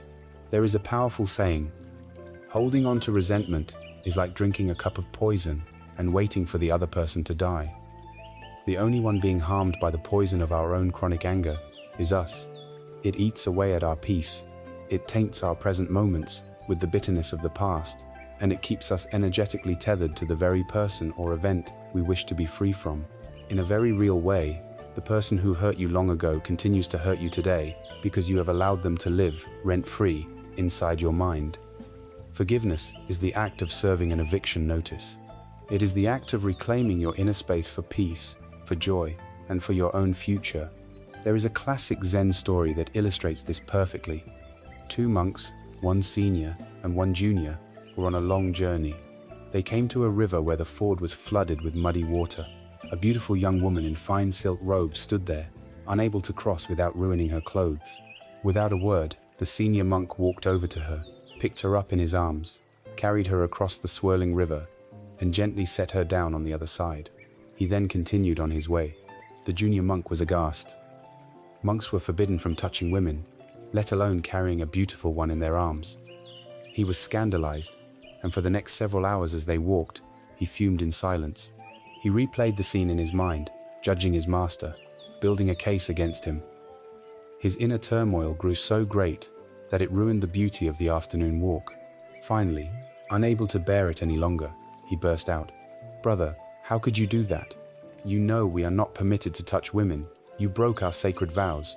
The senior monk looked at him with a calm, gentle expression and replied, "Brother, I left that woman by the riverbank hours ago. Are you still carrying her? This is the question we must ask ourselves. The painful event is over. It is by the riverbank of the past. Are we still carrying it? Are we still carrying the person who hurt us, the heavy burden of our resentment, on our backs every single day? Forgiveness is the choice to gently set that burden down. This is a process, and it must be approached with great patience. We can begin with a guided practice. Start by forgiving the safest person possible, yourself, not for what was done to you, but for how you may have inadvertently added to your own suffering. Forgive yourself for shooting the second arrows. Forgive yourself for not knowing how to heal sooner. Forgive yourself for carrying the burden for so long. Bring your kind attention inward.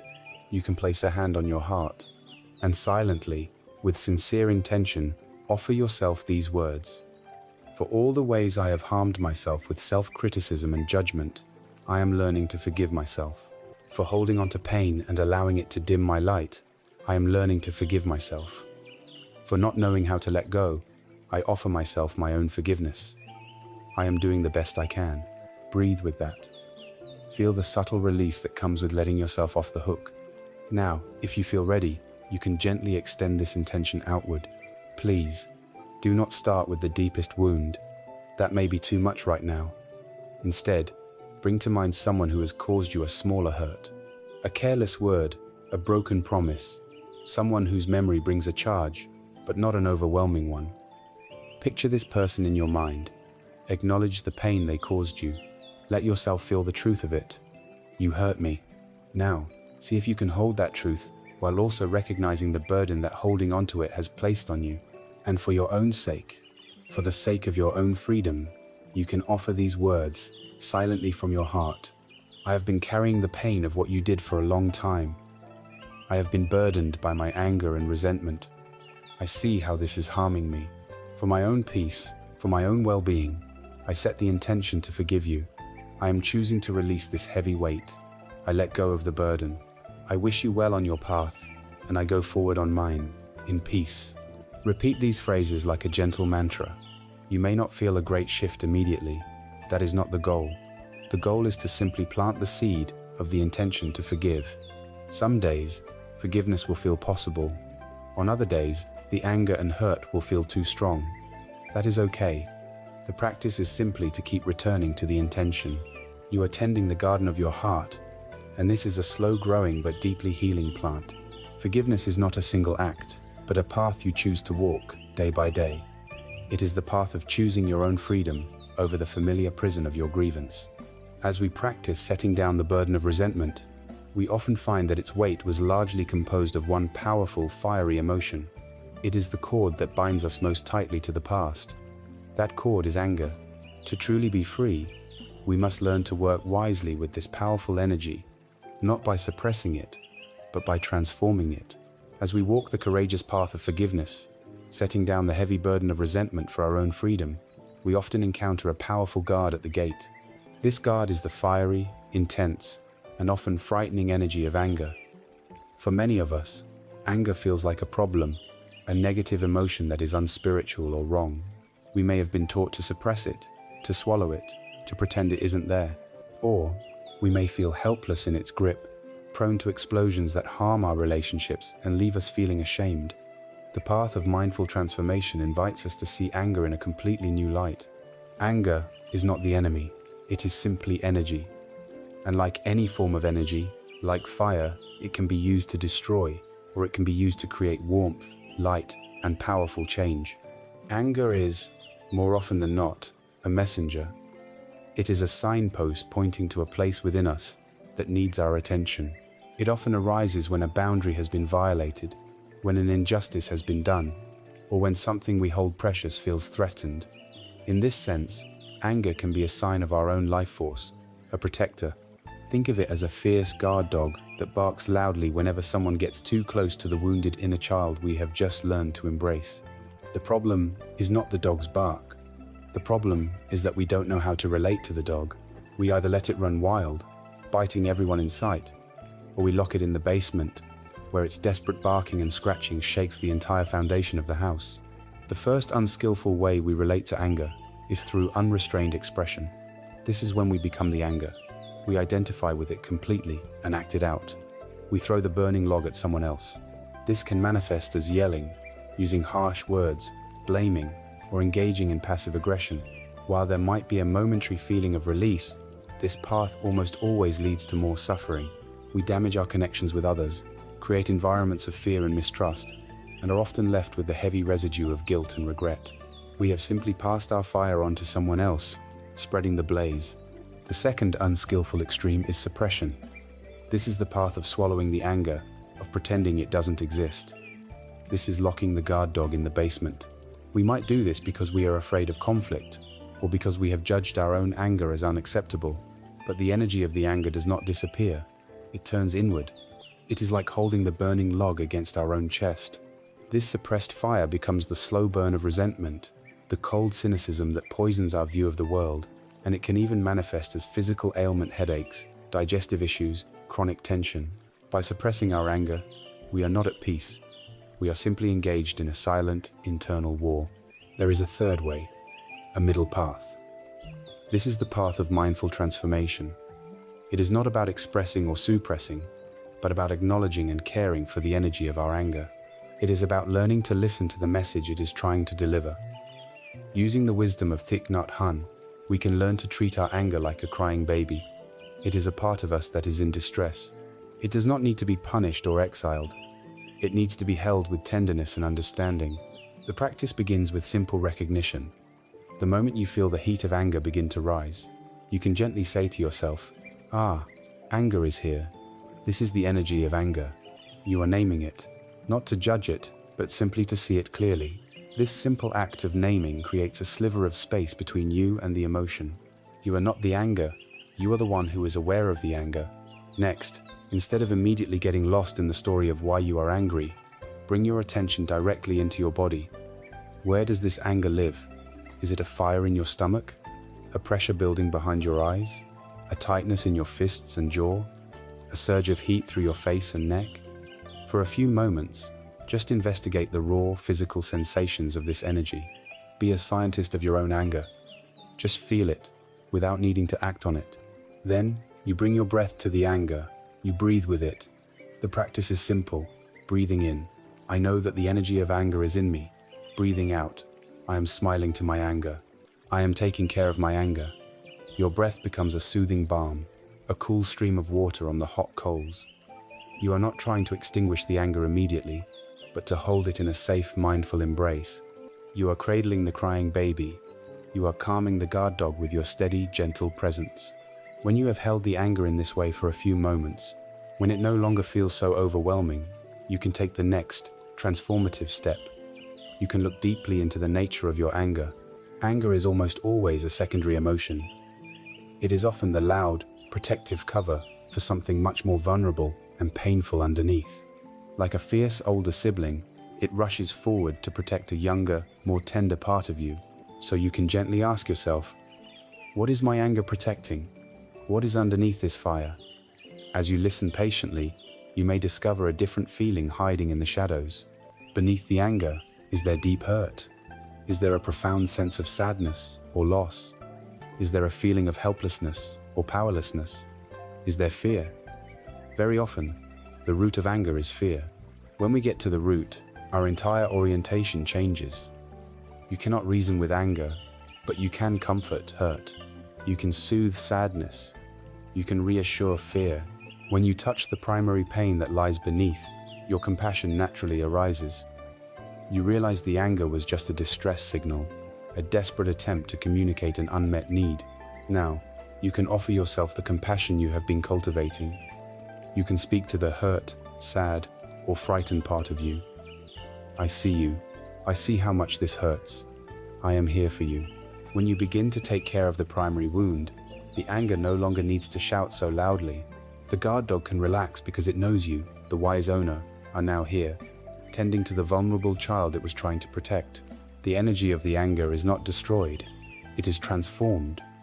The raw, destructive fire, when met with the coolness of mindfulness and the warmth of compassion, becomes the fuel for wise action.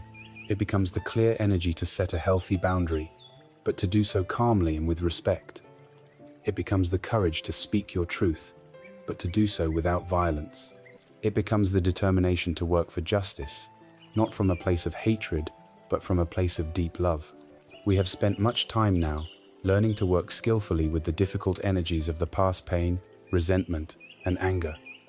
We have learned how to be a compassionate gardener, tending to the weeds. But a gardener's work is not only to pull weeds.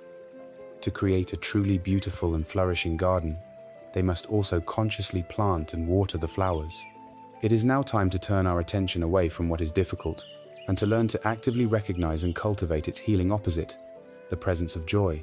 We have waded through the deep and often turbulent waters of our old pain. With great courage, we have learned to hold our sorrow with compassion, to embrace our inner child, to work with the fire of our anger, and to set down the burden of resentment. We have done the difficult work of tending to the weeds in the garden of our mind. Now, after this labor, we must learn to do something that can feel just as foreign and just as important. We must learn to consciously notice and celebrate the flowers. This is the practice of cultivating mudita, or sympathetic joy. Our minds, by their very design, are not naturally skilled at this. For evolutionary reasons, the human brain has what is often called a negativity bias. Our ancient ancestors survived because they were incredibly good at noticing and remembering threats, the rustle in the grass that might be a predator, the bitter taste of a poisonous berry. Their minds were like Velcro for bad experiences and Teflon for good ones. This survival mechanism is still active within us today. It's why a single criticism can overshadow a dozen compliments, why we can have a wonderful day and yet find ourselves ruminating on the one small thing that went wrong. Left to its own devices, the mind will perpetually scan the horizon for problems, often overlooking the vast landscape of peace, beauty, and goodness that is also present. The practice of mudita, of cultivating joy, is a conscious and necessary counterbalance to this ancient programming. It is the act of intentionally training our attention to see the whole picture. This practice begins in the simplest of ways, by noticing the small, ordinary joys of our own lives.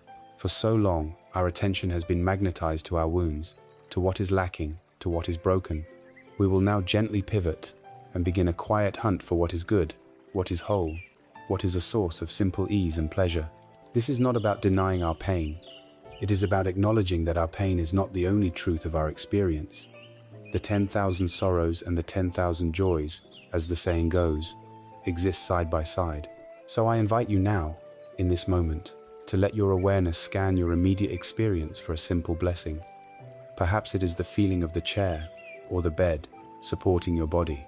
For this moment, you are supported. You do not have to hold yourself up.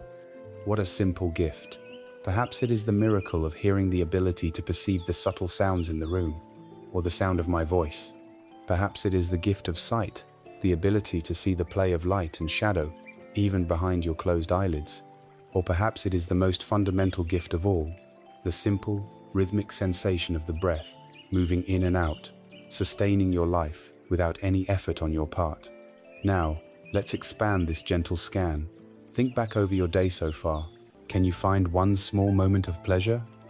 Perhaps it was the warmth of a cup of tea or coffee in your hands, the taste of your first bite of food, a moment of connection during a conversation with someone, the feeling of sunlight or fresh air on your skin, a beautiful piece of music you heard. Our days are filled with these small, quiet joys, but they pass by, unnoticed and unappreciated, because our mind is busy hunting for problems.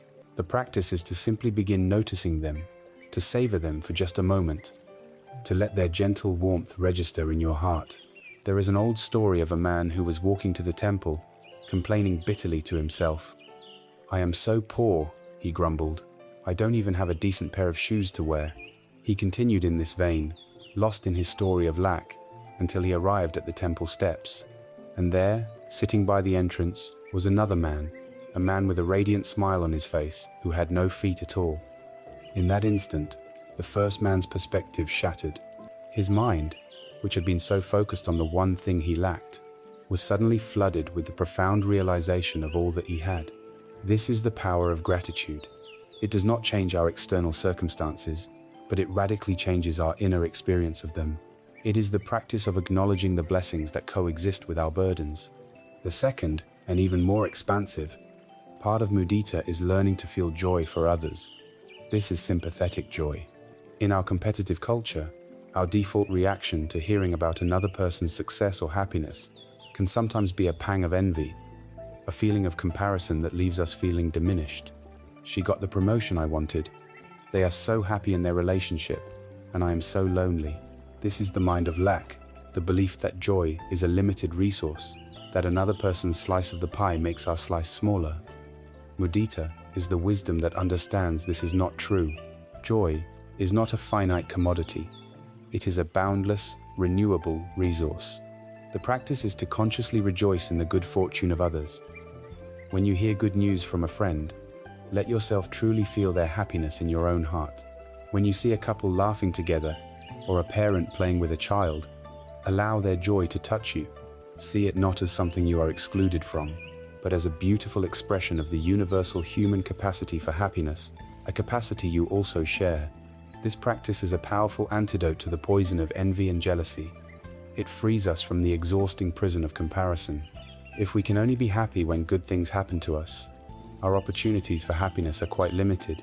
But if we can learn to be happy when good things happen to anyone, our opportunities for joy become infinite. We can find delight around every corner. This cultivation of joy is not a frivolous or Pollyanna exercise. It has profound effects on our well-being. When we intentionally focus on gratitude and joy, we are changing our brain chemistry. We are strengthening the neural pathways for positivity, making it easier and more natural to notice the good. We are building our resilience, creating a deep reservoir of positive emotion that can help us navigate the inevitable hardships of life with greater balance and strength. It is essential to remember that this practice of cultivating joy is meant to be held in balance with the compassionate work we have done with our pain.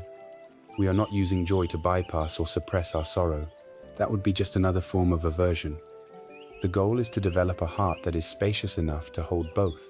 A truly healed and mature mind is not one that feels only happiness.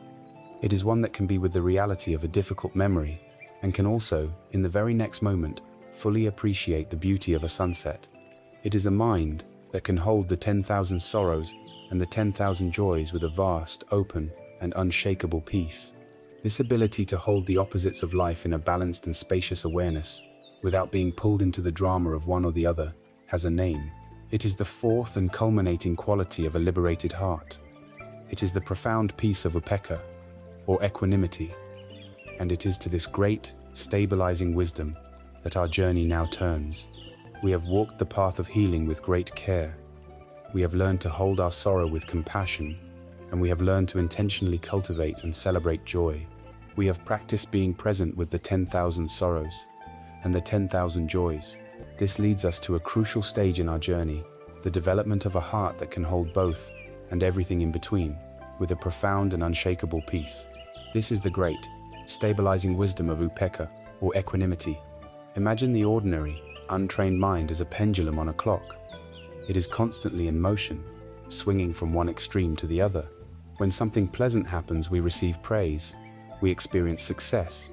We feel a moment of joy. The pendulum swings far to one side, the side of craving. We grasp, we cling, we want it to last forever. Then, when something unpleasant happens, we are criticized, we face a loss. We feel pain. The pendulum swings just as far to the opposite side, the side of aversion. We push away, we resist, we want it to end immediately. Our inner peace is entirely dependent on which way the pendulum is swinging. We are in a constant state of reactivity, tossed about by the changing winds of life. Equanimity is not the practice of stopping the pendulum. Life will always have its swings. Equanimity is the practice of finding the still, silent point at the very top of the clock from which the pendulum hangs. It is the discovery of an inner stability that is not affected by the inevitable motion of gain and loss, pleasure and pain. It is vital to understand what equanimity is not. It is not indifference. It is not apathy, detachment, or a cold, stony aloofness. Indifference is born of fear. It is a closing down of the heart that says, "I don't care," in order to avoid being hurt. Equanimity is born of wisdom and courage. It is a radically open heart that says, "I care deeply, but I will not be thrown into agitation because I understand the nature of things." Indifference is a wall we build around our heart. Equanimity is the vast, open space of the sky in which all weather patterns are allowed to unfold. This profound balance is born from the deep, embodied understanding of the truths we have already explored. Because we have looked deeply into anicca, or impermanence, we know that all pleasant experiences must fade, and all painful experiences must also pass. Knowing this, we don't get so excited by the pleasant, or so devastated by the unpleasant. Because we have understood dukkha, the nature of suffering, we meet pain with compassion instead of shock. And because we have glimpsed anatta, or no self, we stop taking everything so personally. The praise is not me, and the blame is not me. They are simply conditioned phenomena, arising and passing away in awareness. Upekkha, then, is the fruit of wisdom. It is the mind that has seen the way things are, and has become peaceful in the face of that reality. The most powerful image for equanimity is that of a great, ancient mountain. Imagine your mind becoming this mountain. You sit with a solid, grounded, and majestic presence. The seasons change, but the mountain remains. In the summer, the harsh, burning sun of loss, failure, and physical pain beats down upon you. You feel the heat, you experience the discomfort, but you are not destroyed by it. You remain solid, the mountain endures. Then the fierce, howling winds of criticism, blame, and gossip blow against your slopes. You hear the noise, you feel the pressure, but you are not shaken from your foundation. You are not moved. The winds must eventually pass. Then come the gentle, cool rains of praise, success, and pleasure. They wash over you, providing relief and nourishment. You receive them with gratitude, but you do not become arrogant. You do not try to cling to the rain, for you know the sun will come again. You are not defined by the pleasant weather any more than you are by the harsh weather. Then come the mists of uncertainty and confusion, clouding your view. You simply sit in the midst of them, patient and still, knowing that the mists, too, will eventually lift. Through all the changing conditions of life, the 8 worldly winds of pleasure and pain, gain and loss, praise and blame, fame and disrepute, the mountain mind of equanimity abides, unshaken, vast, and deeply at peace. This quality of upekkha is not a rejection of love. It is the perfection and protector of love. It is the vast container that holds the other 3 heart qualities we have cultivated. Without the balance of equanimity, our loving kindness, metta, can become grasping attachment and anxious worry.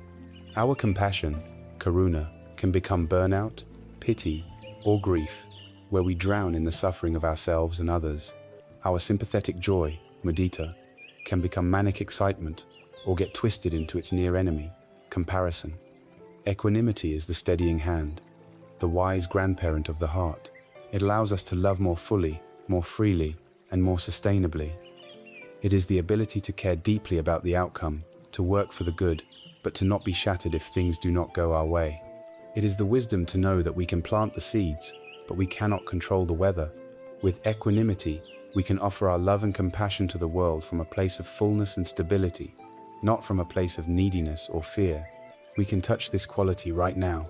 As you sit here, breathing, simply open your awareness to the flow of your experience. A sound arises in the room, and it passes away. A sensation of warmth or coolness appears in your body, and it changes.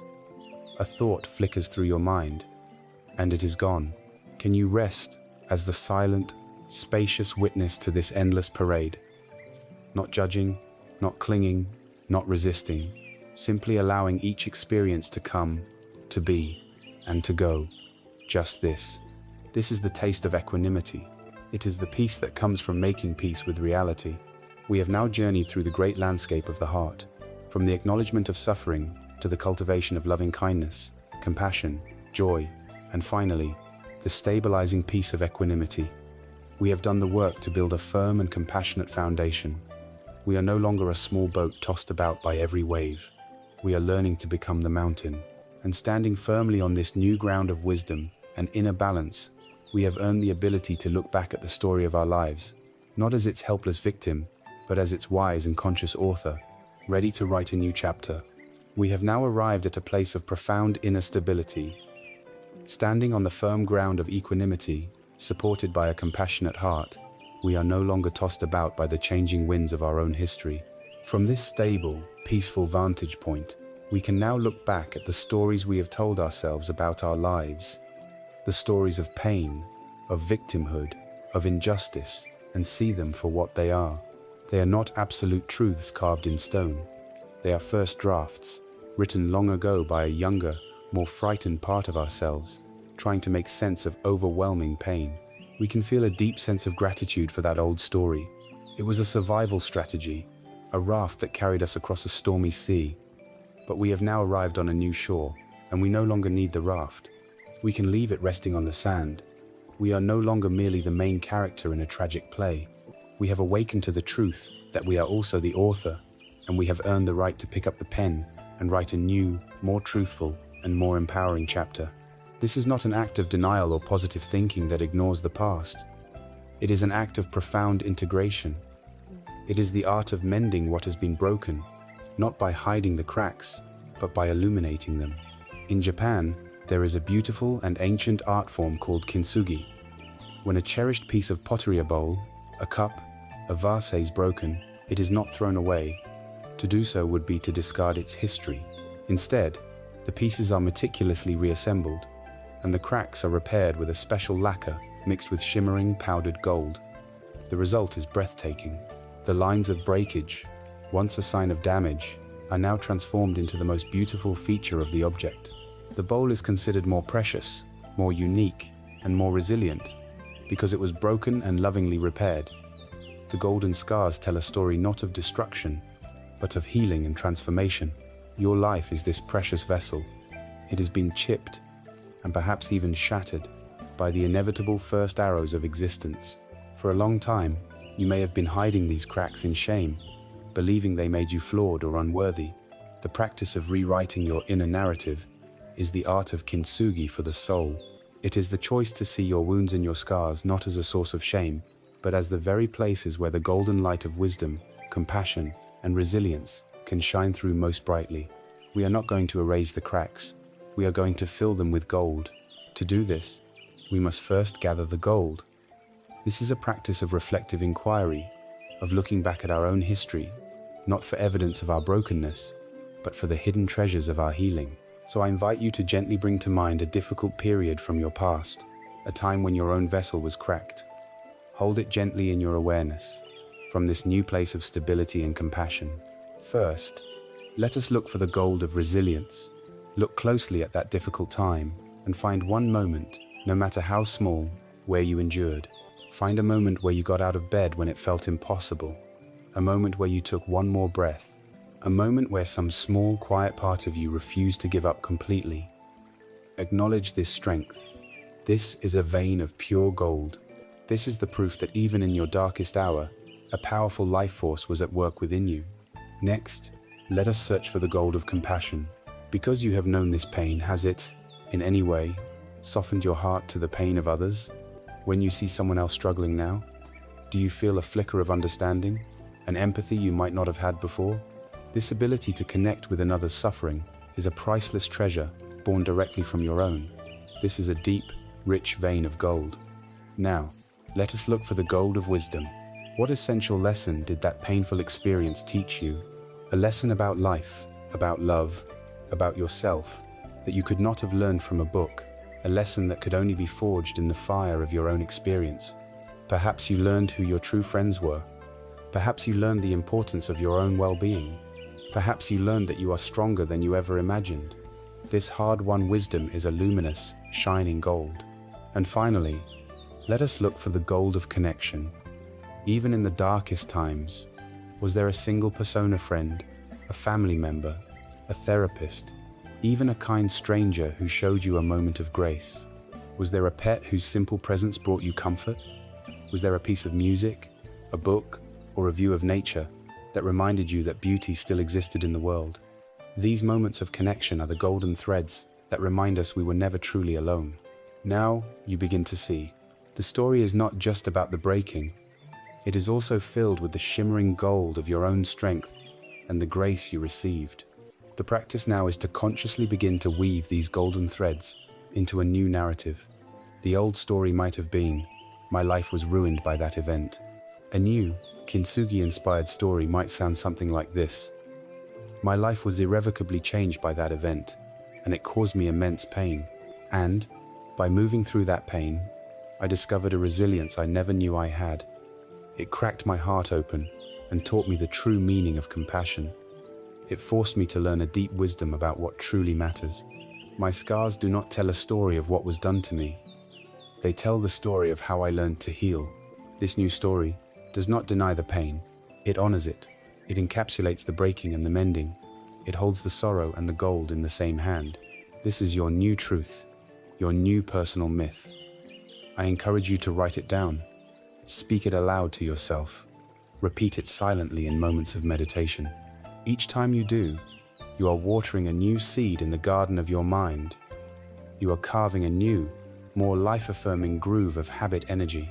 You are consciously choosing to feed the wolf of hope, of strength, and of peace. You have now drafted the blueprint for a new inner home, one built on a foundation of compassion and decorated with the golden light of your own resilient spirit.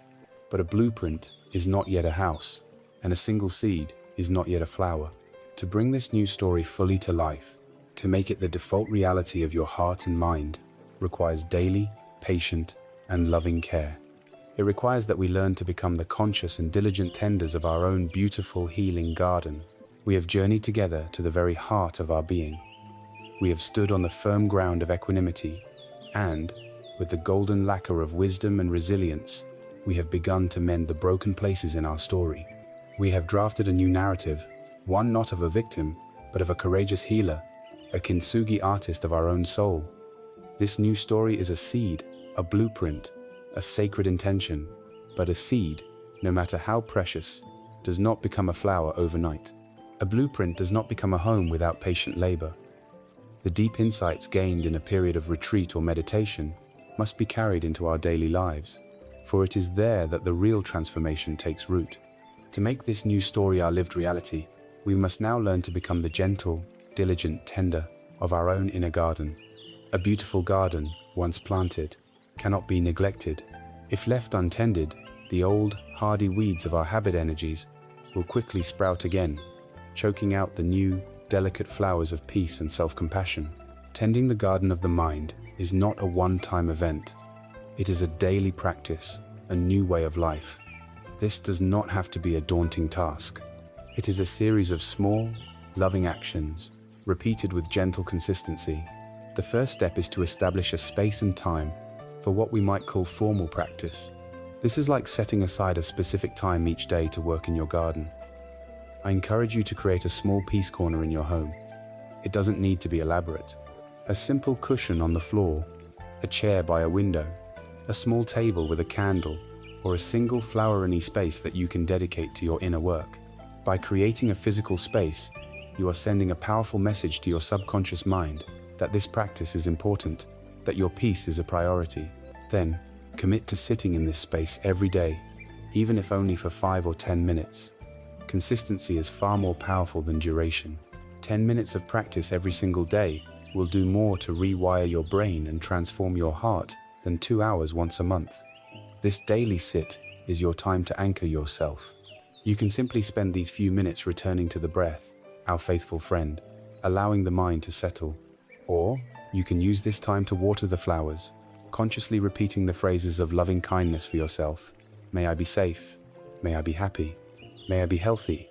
May I live with ease. This formal practice is the bedrock of your new life. It is the time when you consciously reinforce the new, healthy grooves in your mind. The second, and equally important, part of tending the garden is informal practice. This is how you care for your mind throughout the day, in the midst of your ordinary activities. This is where you learn to pull the weeds the moment they sprout. The weeds are your old, unskillful habits, the familiar thought of self-criticism, the flash of irritation, the shadow of anxiety. Through your mindfulness practice, you have now learned to recognize them. The moment you notice a weed sprouting, you don't have to launch into a full-blown analysis. The practice is simply to see it clearly. There is the voice of judgment. There is the energy of impatience. In the light of your recognition, the weed often loses its power. You have caught it before its roots can take hold. You can use everyday events as mindfulness bells, reminders to come back to the present moment. The ringing of your phone, waiting for a red light to change, the first sip of your morning coffee, let each of these be a signal to pause, take one conscious breath, and notice what is happening in your inner garden. Informal practice is also about actively watering the flowers throughout your day. It is about looking for opportunities to nourish your new, wholesome narrative. You can do this in many small ways. Perhaps you can create a daily gratitude practice. Before you go to sleep at night, you can mentally list 3 things from your day for which you are grateful. They don't have to be monumental. I am grateful for the warm shower I had.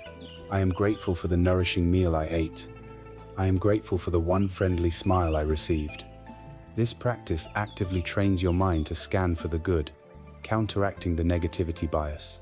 You can also practice watering the flower of kindness. Look for one small opportunity each day to offer a kind thought or a helpful word to someone, without expecting anything in return. And you can water the flower of joy, as we have discussed. When a pleasant moment occurs, instead of rushing past it to the next task, pause for just 10 seconds to truly savor it. Feel the pleasantness in your body and your mind. Let it sink in. The spirit in which you approach this gardening is everything. A good gardener is not a perfectionist, nor are they harsh and demanding. A good gardener is patient. They know that growth takes time. They are consistent, showing up for a little while each day. And most of all, they are compassionate. They do not get angry at the weeds. They understand that weeds are a natural part of any garden. They simply tend to them, gently removing them to make more space for the flowers. They celebrate the tiniest new sprout, the smallest new blossom. So be this kind of gardener for yourself. Be patient, be consistent, and above all, be kind. You are learning a new way of being. You are taking the blueprint of your new story and you are building it, brick by brick, breath by breath, in the soil of your own life. You are weeding out the old habits of self-criticism and resentment, and you are consciously watering the new seeds of self-compassion, resilience, and peace. This is the most meaningful work you can ever do. And the wise gardener knows one more thing. They know that after a long and fruitful day of working in the soil, tending to the plants, and caring for the earth, there is one final, essential practice. It is the practice of deep, profound rest. It is the act of setting down all the tools, letting go of all the doing, and simply allowing yourself and the garden to be held in the quiet peace of the evening light. It is to this final, releasing rest that we now turn. And so, we arrive at the very end of the path, a place where the path itself dissolves beneath our feet.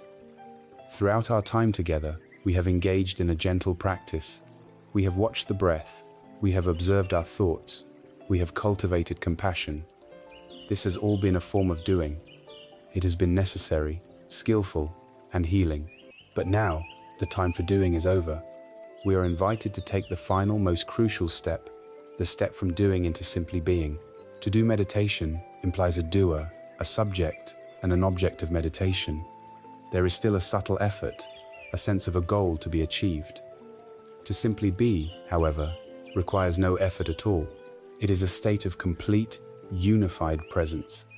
It is the destination we have been walking towards, only to discover it is the very ground on which we have always stood. So now, I invite you to let go of it all. Let go of the meditator. Let go of the technique. Let go of the idea that you are trying to get somewhere, even to the destination of sleep. There is nothing left to do. There is only being. Let this state of being begin with the body. We will now guide the body into its deepest possible state of relaxation, releasing the final, subtle layers of tension. Bring your awareness to the very top of your head, to your scalp. Feel it softening, as if a warm, gentle hand were resting there, giving it permission to release. Allow this softness to flow down into your forehead, smoothing away any lines of worry or concentration. Let your eyebrows drift apart. Release the tiny muscles around your eyes, allowing your eyelids to rest like soft curtains, with no effort required to keep them closed. Feel your cheeks slacken, and most importantly, bring your awareness to your jaw. This is a place where we hold so much tension. Intentionally, gently, allow your jaw to unhinge slightly, letting your teeth part. Feel the immense release that comes from letting go of this deep-seated grip. Let this wave of relaxation flow down into your neck and throat, releasing any tightness, allowing your head to feel profoundly heavy and supported by the pillow. Now, bring your awareness to your shoulders. Imagine them melting away from your ears, sinking down into the mattress beneath you. Feel this melting sensation flow through your arms, down past your elbows, into your wrists, your hands, and all the way to the very tips of your fingers.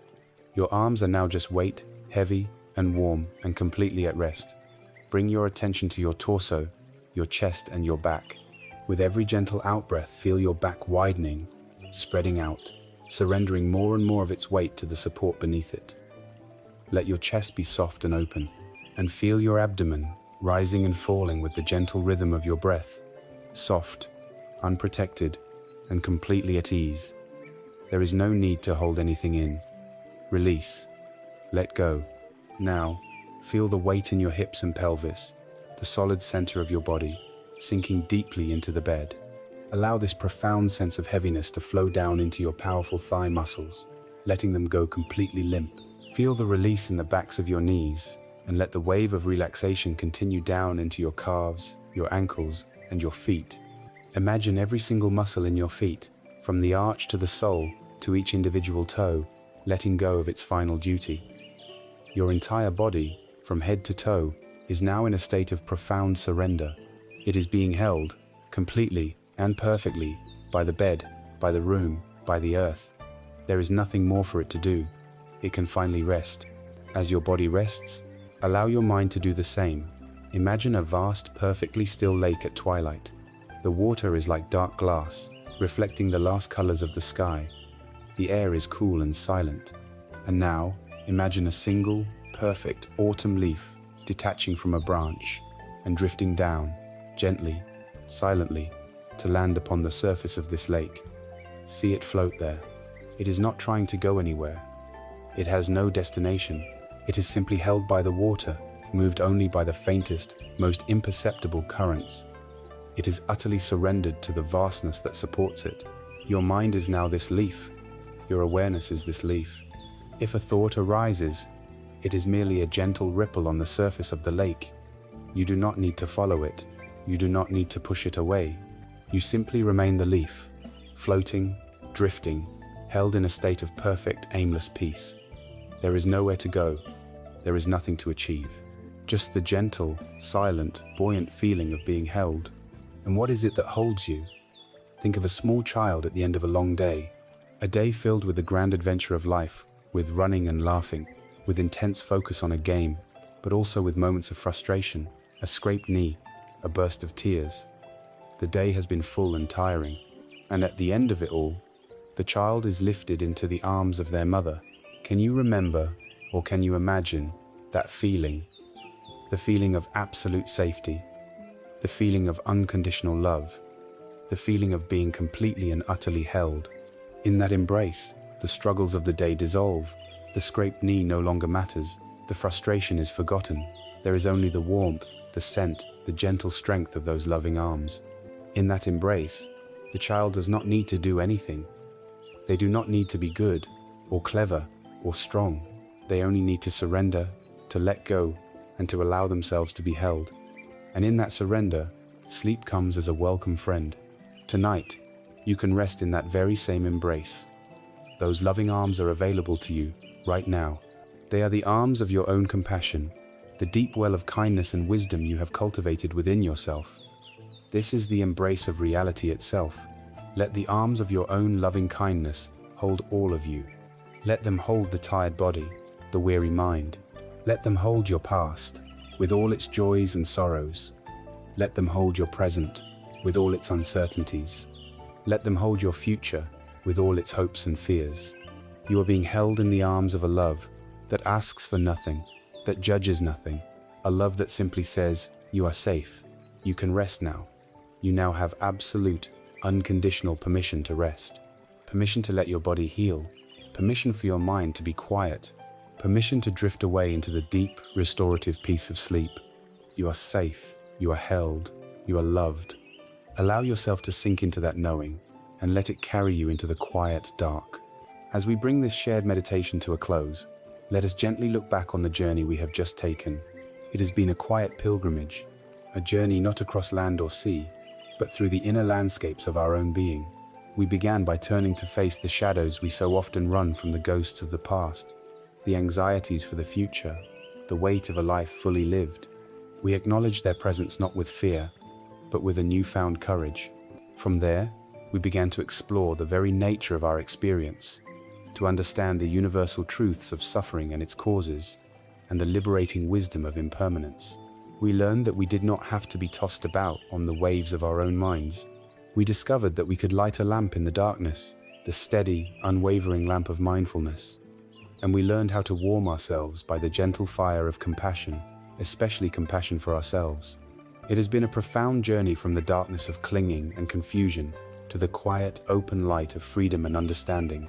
The most vital message to carry with you into the sanctuary of sleep and into the life that awaits you tomorrow is this: peace is not the absence of problems, but the profound presence of compassion.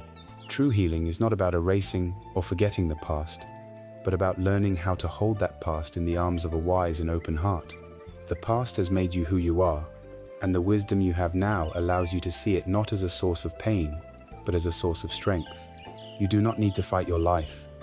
You do not need to struggle against your own history. You can, instead, turn towards it with kindness. The embrace of self-compassion, which you have felt tonight, is not a temporary state. It is your true home. It is always there, always waiting patiently for your return. Let this knowing instill in you a deep and abiding sense of hope and self-reliance. You are not, and have never been, a helpless victim of your past or your circumstances. The power to find peace, to heal your own heart, and to live with grace resides entirely within you. You now have the tools, you have the understanding, you possess the innate capacity to meet whatever life brings with a steady mind and an open heart. So as you lie here now, ready for rest, release all remaining struggle. You have done enough. You are enough. End your day with this final act of grace towards yourself. End your day with a profound act of trust in your own goodness. May you have a deep and peaceful sleep. May you feel safe. May you feel held, and may you feel cherished. Good night.